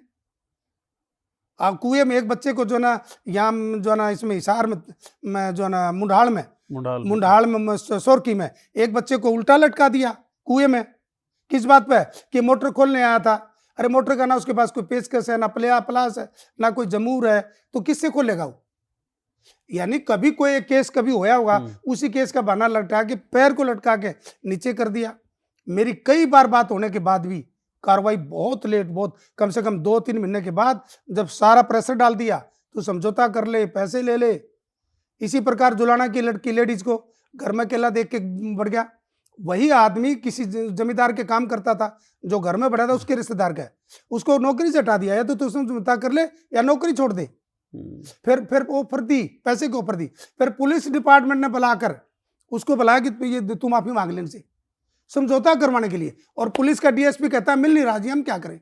मेरे से बात करी, मैंने एसपी से बात करी, मैंने जब ये कहा मैं पार्लियामेंट में उठाऊंगा मुद्दा, मैं कह रहा हूं उसके बाद भी 1.5-2 महीने के बाद गिरफ्तार किए लोग, तो क्या करोगे आप, न्याय कहाँ मिलता है। इतना बड़ा कसूर होने के बाद भी मैं डरते हैं। वहां एसपी हमारी कास्टों के दोनों जगह, आप ये देखो, ये भी दुर्भाग्य है। आसी में और जींद में दोनों जगह एसपी शेड्यूल कास्ट हैं, नहीं कर सकते, उनकी हिम्मत नहीं है कि हम एज पर ला काम कर दें। बाद में क्यों पकड़ लिए। मतलब जहां से हम बात शुरू कर रहे थे, बात लगभग वहीं पे गोल घूम के आ गई कि नो मैटर किस पद पे आप पहुंच गए, आप मुख्यमंत्री ही क्यों ना बन जाएं, लेकिन वो फैसले की स्वतंत्रता आपके पास नहीं होती। यस, वो एम्पावरमेंट, वो एंटाइटल। अच्छा, ये चीज़ आपको पता थी, इसीलिए बीजेपी का जो ऑफर आया था आपके पास कि पार्टी में शामिल हो जाए, ऐसे ठुकरा दिया था आपने। नहीं बिल्कुल, मेरे पास तो मेरे दोस्त, मेरे साथ काम करने वाले एमएलए बने ना कई, जो हमारे संगठन में काम करते थे, वो कई एमएलए बने, मेरे काफी दोस्त हैं। तो खट्टर साहब नाराज नहीं हुए किस बात से? ऑफर जब दिया गया कि शामिल हो जाओ। नहीं, इसमें नाराजगी वाली बात, हम रिजर्वेशन प्रमोशन को लेके गए थे और गए थे तो काफी एमएलए भी कहते थे, तो इसमें नाराजगी उस वाली तो कोई बात नहीं। नाराज का क्या मतलब है, मैंने तो मैं उस सोच से था ही नहीं। मैं तो यहाँ भी राजनीति में आने के लिए सोच का नहीं था, मैं तो खुश था सामाजिक काम करने में। अब मुझे बड़ी जिम्मेवारी पार्टी ने दे दी, मैं उसको बिल्कुल बखूबी से निभाने की कोशिश कर रहा हूँ। बहाने नहीं बना रहा, मैं रात को भी घर में नहीं सोता, मैं जब टाइम मिलता है तो बहाने नहीं बनाता। कोई भी आदमी मिलाता है तो मैं ये नहीं कहता कि मिलने ना आओ ना, मैं अगर बाहर लोग बैठे मिलने के लिए, मैं सरकारी के छोटे से मकान में हूँ, मिलने लिए कोई आ जाता है और मैं खाना खा रहा हूँ तो मैं अपनी प्लेट उठा के वहाँ उनके बीच में आ जाता हूँ। बात करो भाई, बताओ क्या बात है। यस, खाना वहीं उनके बीच में, तुम भाई खाना भी खा लो, चाय पी लो, मैं खाना भी खाता हूँ और बीच में बैठ के बात करता हूँ। आपको ज़्यादा मेहनत करनी भी होगी, क्योंकि सर एक चीज़ जो उठती रही है या कहा जाता रहा है, अभी फिलहाल जो रिसेंट अपॉइंटमेंट्स हैं कांग्रेस के अंदर, चाहे राजेंद्र पाल गौतम जो एससी सेल के अध्यक्ष भी हैं और उत्तर प्रदेश के प्रभारी बनाए गए, चाहे अनिल जैहिंद जो ओबीसी प्रकोष्ठ देख रहे हैं, चाहे करमवीर बौद्ध जिन्हें सांसद उम्मीदवार बनाया गया, फिर सांसद राज्यसभा का बनाया गया। बहुत लंबा सांगठनिक रिश्ता कांग्रेस के साथ है नहीं, लेकिन फिर भी इन्हें चुन लिया गया है। तो बहुत सारे लोग जो कांग्रेस में पहले से काम कर रहे थे, शायद वो लोग थोड़ा सा सोच रहे हो कि हमें मौका क्यों नहीं मिला, इन लोगों को क्यों उतार दिया गया है। तो जिम्मेदारी भी ज़्यादा लगती है क्या कई बार कि ज़्यादा काम करके दिखाना पड़ेगा? नहीं, काम पहले से ज़्यादा करते थे, पहले भी ज़्यादा करते थे, पहले भी बहाने नहीं बना, क्योंकि हमें एक सरूर था एक काम करने का, क्योंकि हम देखते थे जगह जगह अपमान होता हमारे लोगों के साथ। हम नौकरी में रहे तो भी हमारे साथ भी अपमान था, तो ये अपमान कब होगा, हमारी जिम्मेवारी बनती है। और आप पार्टी ने इतनी बड़ी जिम्मेवारी दी है, आप देखोगे कि अभी मैं मीटिंग करके भागा भागा इधर आया हूँ, उससे पहले यहाँ मीटिंग करके गया, लोगों से मिलकर गया, उससे पहले मैं 24 अकबर रोड गया हूँ पार्लियामेंट से आके कि लोग मिलेंगे। लोग मिलते हैं तो खुश होते हैं। तो कोई मेरे को कोई दबाव थोड़ी था। मैं ना 24 अकबर रोड जाता, ना यहाँ था, ना मैं वहाँ एक मीटिंग करके वहाँ जाता, तो सीधा आपके इंटरव्यू पे आ जाता। इंटरव्यू पे सारे लोग, इतने लाखों लोग देखते। लेकिन नहीं, उससे पहले आप यहाँ 5-10 मिनट मिली तो यहाँ सब लोगों से मिल रहा था मैं। ये लोग मिले तो खड़े हो गए, सारे लोग मिले, कितने बच्चे मिले, जेनू के बच्चे मिले, और बच्चे मिले, मेरे बेटे के काफी जो जानकार बच्चे मिले, उन्होंने बताया। मेरी बेटी एक बहुत बड़ी अफसर थी, उसके कई दोस्त मिले, उसके वो काफी जेनू में पढ़ी बेटी भी, तो मैं उनसे मिलने लग गया, मैं पूछने लग गया भी कितना टाइम। तो 1 मिनट भी मैं कहता हूँ नहीं, देश को बचाना है। आज जो देश के हालात चल रहे हैं, हमने उनको लेना है। आप पार्टी और पद से छोड़िए, जिम्मेवारी छोड़िए। मैं तो ये कहता हूँ, अगर मेरे पद से कभी पार्टी और मजबूत होती है तो मैं एक कार्यकर्ता के रूप में भी काम करूंगा। मैं आज जननायक राहुल गांधी जी का जो संविधान मिशन है, सबको समान अधिकार देने की बात है, बगैर पद के भी। आज आपके मीडिया के सामने मैं कहता हूँ, उसको रिकॉर्ड रखना अपने पास मेरी बात को। मैं कभी भी अपने पद के लिए नहीं आऊंगा मैं कि मुझे ये पद दो। हाँ, पार्टी जो काम देगी मैं बिल्कुल मजबूती से काम करूंगा। मतलब पद के लिए कर्मवीर बौद्ध नहीं है। बिल्कुल, ये सच है, ये 100% सच है कि पद का एक काम होता है। मैं बता देता हूं आपको, पद अगर देंगे तो लोग थोड़ा सा उसको थोड़ा इकट्ठा हो जाते हैं उसके बहाने, ये एक जरूरी है। बाकी मैं अपने लिए पद मांगने नहीं आऊंगा। मेरे से जितना काम होगा मैं काम करूं, एक सिंपल कार्यकर्ता के रूप में भी काम करूंगा। मैं कभी भी मेंबर पार्लियामेंट में जाता हूं तो मैं स्टेज पे बैठता ही नहीं हूं, मैं अपनी कुर्सी उठा के नीचे रख लेता हूं। मैं चाहता ही नहीं मेरे पास कोई मिलने आता है गुलदस्ता है मिठाई का डब्बा लेके आओ, नहीं भैया, मत खर्च कर दो। ऐसे हमारे जो ना राजेंद्र पाल गौतम जी हैं, ऐसे अनिल जैन जी हैं, और के राजू जी तो फूल लेते ही नहीं है। इनमें मास लीडरशिप की अगर बात करें, देखिए जो सवाल उठते हैं, जैसे राजेंद्र पाल गौतम मंत्री रहे, आम आदमी पार्टी की सरकार में विधायक रहे, तो उन्होंने तो दिखाया कि वो चुनाव जीत सकते हैं, लड़ सकते हैं। आप हों चाहे अनिल जय हिंद हों चाहे के राजू साहब हों, मास लीडर नहीं रहे हैं। तो मास लीडर की भी तो जरूरत होती है ना सर। आपको दिल्ली के रामलीला ग्राउंड में बड़ी बड़ी रैलियां करी हमने सामाजिक, कौन से देश के कोने में जाओगे जहां हमने शेड्यूल कास्ट बैकवर्ड क्लास की माइनॉरिटी की मीटिंग ना करी हो, या एट्रोसिटी पे काम ना किया हो, रिजर्वेशन के मामले पे ना किया हो, बैकलॉग के मामले पे ना किया हो। हम घर एक दिन भी नहीं बैठे, हजारों मीटिंग सालम एरिया में जाके मीटिंग करी है। मेरे साथ बहुत ब्यूरोक्रेट जाते थे, लाल बत्ती गाड़ी ले जाके बैठते थे, हर शनिवार इतवार करते थे, और मेरा कमरा भरा रहता था। मेरे कमरे में सभी पार्टियों के एमएलए मंत्री बैठे रहते थे। मैं काम करता मैं अगर मेरे सचिवालय की अगर रिकॉर्डिंग निकालोगे, जो मिलने वालों में, मैं कहता हूं मैं किसी मंत्री से कम नंबर नहीं होगा जो मिलने वालों की लिस्ट में। मतलब नेतागिरी पहले से चल रही थी। नोट नेतागिरी। हाँ। उनके गरीबों के लोग कोई सुनता नहीं था। हाँ। और मेरे हाथ में सिस्टम भी वो था कि ऊपर आना जाना किसके हाथ में, वो भी मेरे हाथ में था। और कैंटीनों जो सिस्टम सारा मेरे हाथ में था। गाड़ियों के पास जारी करना, बड़े अफसर मंत्रियों के आई कार्ड जारी करना, वो मेरे हाथ में था। यानी किसको ऊपर आने देना, वो मेरे हाथ में था। तो पब्लिक डीलिंग जो है वो आपको करनी होती बड़ी थी जी। वो दफ्तर में अलग थी। अच्छा, दफ्तर में मेरे नाम के आगे लिखा होता करमवीर सिंह बोध, वो बोध के नाम से सारे लोग बढ़ जाते थे मेरे पास। मेरे पास इवन एक और बड़ा एक उदाहरण देता हूँ, क्योंकि मीडिया में बोल रहा हूँ।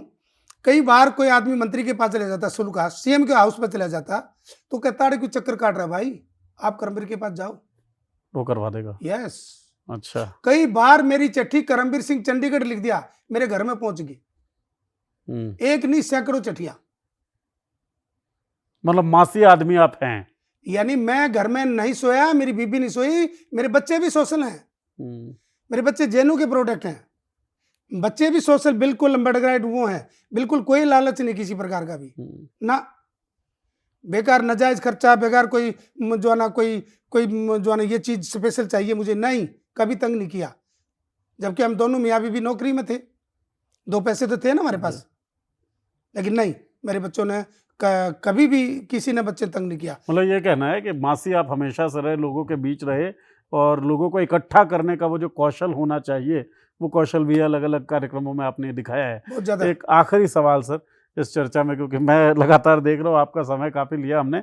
आपने कहा कि जब आप सर्विस में थे तब आपने भेदभाव देखा, समाज में तो आप देख ही रहे थे, अब आप संसद में पहुंच गए हैं, देश की सबसे बड़ी पंचायत में, यहाँ भी भेदभाव होता है क्या? देखिए, यहाँ भेदभाव पार्लियामेंट में आने के बाद, पहले तो अगर आप देखोगे तो जो मकान मिलते हैं पार्लियामेंट मेंबर को, वो एज पर मेरिट नहीं मिलते। ये मेरिट की तो बात करते हैं। जो चेयरमैन चाहता है वही करता है। हम्म, तो भेदभाव तो है ही।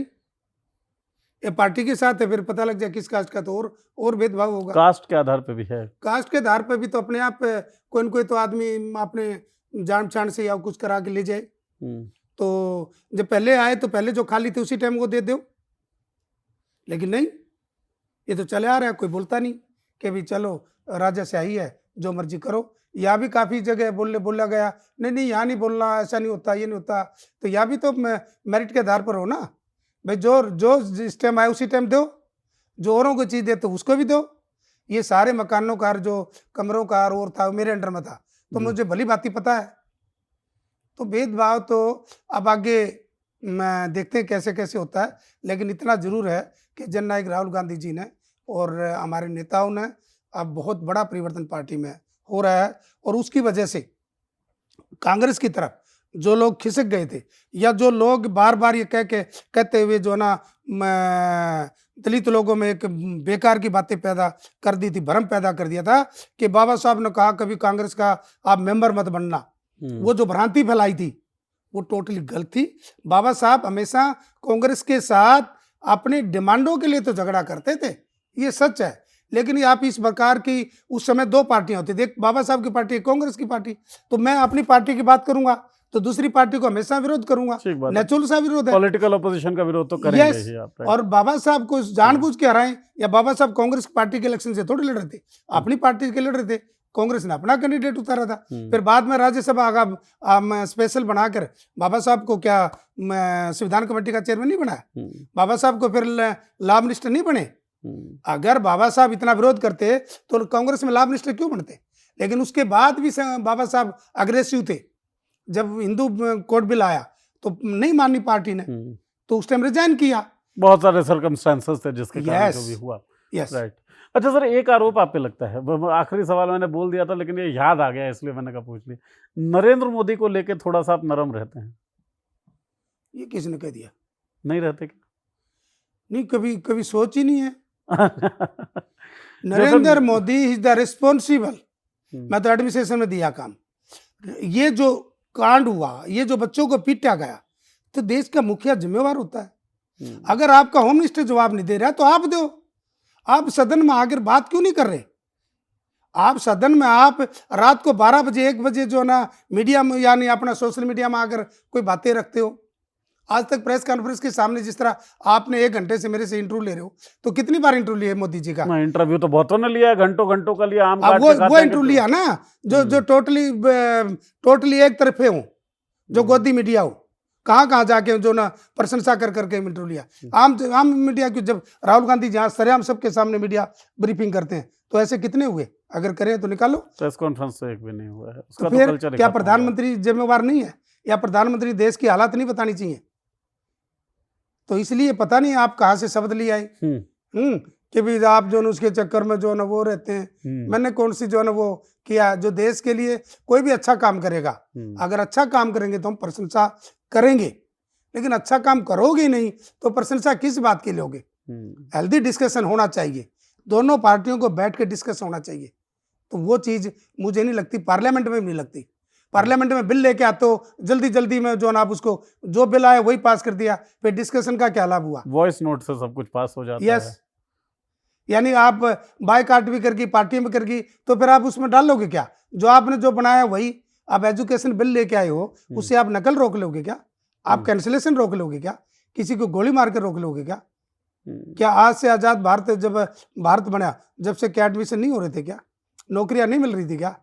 आज उनको इतना दंड दे के टोटली सारा का सारा प्राइवेट का लोगों के हाथों में आप सौंप देते हो, सरकारी लोगों पर आप विश्वास नहीं करते हो। इसी प्रकार राम मंदिर चंदा चोर वाला मामला सारी प्राइवेट को करी, वहां पर हमारे राष्ट्रपति तक को नहीं वहां उद्घाटन में बुलाते हो, तो कौन है जातिवादी? लेकिन वो तो खुद कहते हैं ना, मैं पिछड़ी जाति से आता हूँ इसीलिए मेरी इतनी तो देश के राष्ट्रपति को वहां बुलाने में क्या हुआ? अछूत हो जाता? क्यों नहीं बुलाए? नहीं बुलाना चाहिए था। और वो उसमें भी हमारे धर्म गुरुओं ने कहा कि अनकम्प्लीट राम मंदिर को जो है ना आपने वो उद्घाटन कर दिया, तो वो तो नहीं सुनी हमने, गुरुओं की बात नहीं सुनी। अब कौन गुरु सर? अब जो हैं वही हैं जो धर्म के ठेकेदार हैं। तो आप खुद ही भगवान बनना चाहते हैं, लोगों से बनना चाह रहे थे, लेकिन वो गुब्बारा फूट गया, जैसे राहुल गांधी कहते हैं ना, अब इनका गुब्बारा फूट गया। अब लोगों ने देख लिया कि कितने दिन लोगों को पागल बनाओगे, वो जा लिया जमाना, देख लिया 12 साल में क्या किया है। 12 साल में जैसे प्रियंका गांधी जी ने जितने हमने विकास किए, जितने काम किए, नेहरू को किस प्रकार के ये जो लोग बोलते हैं, नेहरू जी के मुकाबले में एक काम तो बता दो आपने कर दिया हो, गिनती तो कराएं कि भी ये काम हमने ये बड़ा कर दिया। आज हमारे कामों को आप बदल बदल के, जो हमारी कांग्रेस पार्टी ने जो चीजें बनाई थी, जितने पीएसयू बनाए, जितने डिपार्टमेंट बनाए, उन्हीं को तो बेचने पे लग रहे हो। इतने तो उनको मोदी अडानी फडानी को दे रहे हो आप सारे। डिसइन्वेस्टमेंट कर रहे हैं सर, पैसा आएगा इससे देश के अंदर। अच्छा, विनिवेश मंत्रालय है वो। विकास होगा, वो लगाओगे कहाँ? वो क्या लगा दिख तो नहीं रहा। जो पैसा आएगा कब आएगा? आज वो कह रहे हैं, आज हमारे हरियाणा की एक जिला जो ना प्रदेश की अध्यक्ष है डॉक्टर अर्चना गुप्ता जी, क्या बोल रही है लड़कियों के बारे में, बच्चों के बारे में? क्या विदेशी हैं, आतंकवादी हैं ये बच्चे लड़कियां ठीक नहीं है, ये करैक्टर से ठीक नहीं है। हमारे बच्चों को इस प्रकार के आरोप लगा रहे हो आप लोग। यानी उसके जो ना प्रिय की क्या सोच है। और वो जो हिमाचल की हमारी MP है कंगना रनौत क्या बोल रही है? वो बच्चों ने, लड़कियों ने उसी के खुद के फोटो निकाल के चेप दिए। तो सोशल मीडिया पूरा आप देख रहे हैं। अगर वो जो बच्चे निकाल रहे, तो बच्चे इसको, अगर आपकी बात को काट रहे हैं या अपना जवाब दे रहे हैं तो गलत हैं। अगर JNU में जो बच्चे पढ़कर बहस करते हैं तो आपको ठीक नहीं लगता। बहस नहीं करनी, तर्क नहीं करना, अंधे भगत है। एक जो ना उस पर पत्थर पे दूध चढ़ाते रहो। गरीबों को मत पिलाना। आप सारा दूध उस पत्थर पर डाल करके ना वो निकाल दो, क्या होगा? आप माँ बाप की मदद ना करो। माँ बाप को तो कहते पड़ी रहो, सो जा, मरने के बाद आप सब कुछ करो। ये कौन सा कल्चर है? ये आगे बढ़ने का कल्चर नहीं है। ये चीजें आप किसी जाति और किसी धर्म से रिलेटेड नहीं है, आडंबरों से रिलेटेड, ये आडंबर है, धर्मांधता से रिलेटेड है। ये किसी जाति का विरोध नहीं है। ठीक है ना? मेरे बहुत क्लोज दोस्त हैं जो पंडित हैं, जो बहुत ही क्लोज है, मैं जिसको सवेरे से हम बात करता हूं। तो ये नहीं, अच्छे लोग हैं समाज में, लेकिन जब कभी कोई बात आ जाती है तो वो एक जाति के लोग बोलते नहीं है कि किसी जाति ने किसी जाति के ऊपर जो ना अत्याचार कर दिया तो पूरी की पूरी जाति चुप रह जाती है, लेकिन वहां उसने बोलना चाहिए। आज हम पाखंडवाद का विरोध करते हैं तो इस देश के लोगों को भी, जो खासकर हमारे धर्म के मालिक हैं, वो जो ना वो उन्होंने बोलना चाहिए। आज विज्ञान का विषय है, आज विज्ञान कहाँ पहुंच गया है? कहाँ बच्चों को रखोगे? आज लोग कावड़ लेने जा रहे हैं, क्या सारे नशा कर रहे हैं? बच्चे पैरों में जो इतने छाले पड़ जाते, क्या है वो? उन बच्चों पे तो फूल बिखा रहे हो जो नशा कर रहे हैं, जो ना हुड़दंग मचा रहे रोडों के ऊपर। अगर गाड़ी का थोड़ा इधर उधर हो जाता हो वहीं तोड़ देते हो, आदमी को मार देते हो। और जो बच्चे यहाँ अपना राइट्स मांगने आए थे उनके ऊपर आप बैलेट गन और जो ना लोहे की राड वाले जो ना बच्चों की पिटाई कर रहे हो। ऐसा देश चाहिए? आडंबरों का वक्त है और आडंबर जो है वही सेलिब्रेट किया जाता है। लेकिन है ये अनफॉर्चुनेट स्थिति। और आपने जो बात बोली सर, सवाल पूछने वालों के साथ जो सलूक होता है, आपकी ही चर्चा में, इसी बातचीत में जो हम शुरू में कर रहे थे, वहीं पे बात खत्म हो जाती है कि भाई सवाल पूछने वाला किसी को नहीं चाहिए। सवाल जो पूछेगा उसका प्रमोशन रुकेगा, उसको शंटिंग पोस्ट पे भेज दिया जाएगा, वही अधिकारी भी चलेगा जो सवाल ना पूछता हो, जो आपने इस चर्चा में बातचीत भी की। लेकिन हम ये कहते हैं कि सवाल पूछना हमारे लोकतंत्र को मैच्योर बनाता है। सवाल पूछना वो अधिकार है, जिस अधिकार को एंजॉय अगर हम करेंगे तभी लोकतंत्र को लोकतंत्र बनाए रख पाएंगे। सवाल हम पूछते रहेंगे। सवाल हमने करमवीर बौद्ध जी से भी बहुत सारे पूछे और बहुत सारे जवाब, लगभग सारे जवाब ही दिए हैं। और जवाब आपको कैसे लगे वो अब आपको बताना है। बताएंगे कैसे आप? तो कमेंट सेक्शन में कमेंट लिखकर। बहुत बहुत शुक्रिया इस चर्चा को सुनने के लिए। बहुत बहुत शुक्रिया करमवीर जी। थैंक यू, धन्यवाद करने के लिए। गलती हो कोई माफ करना।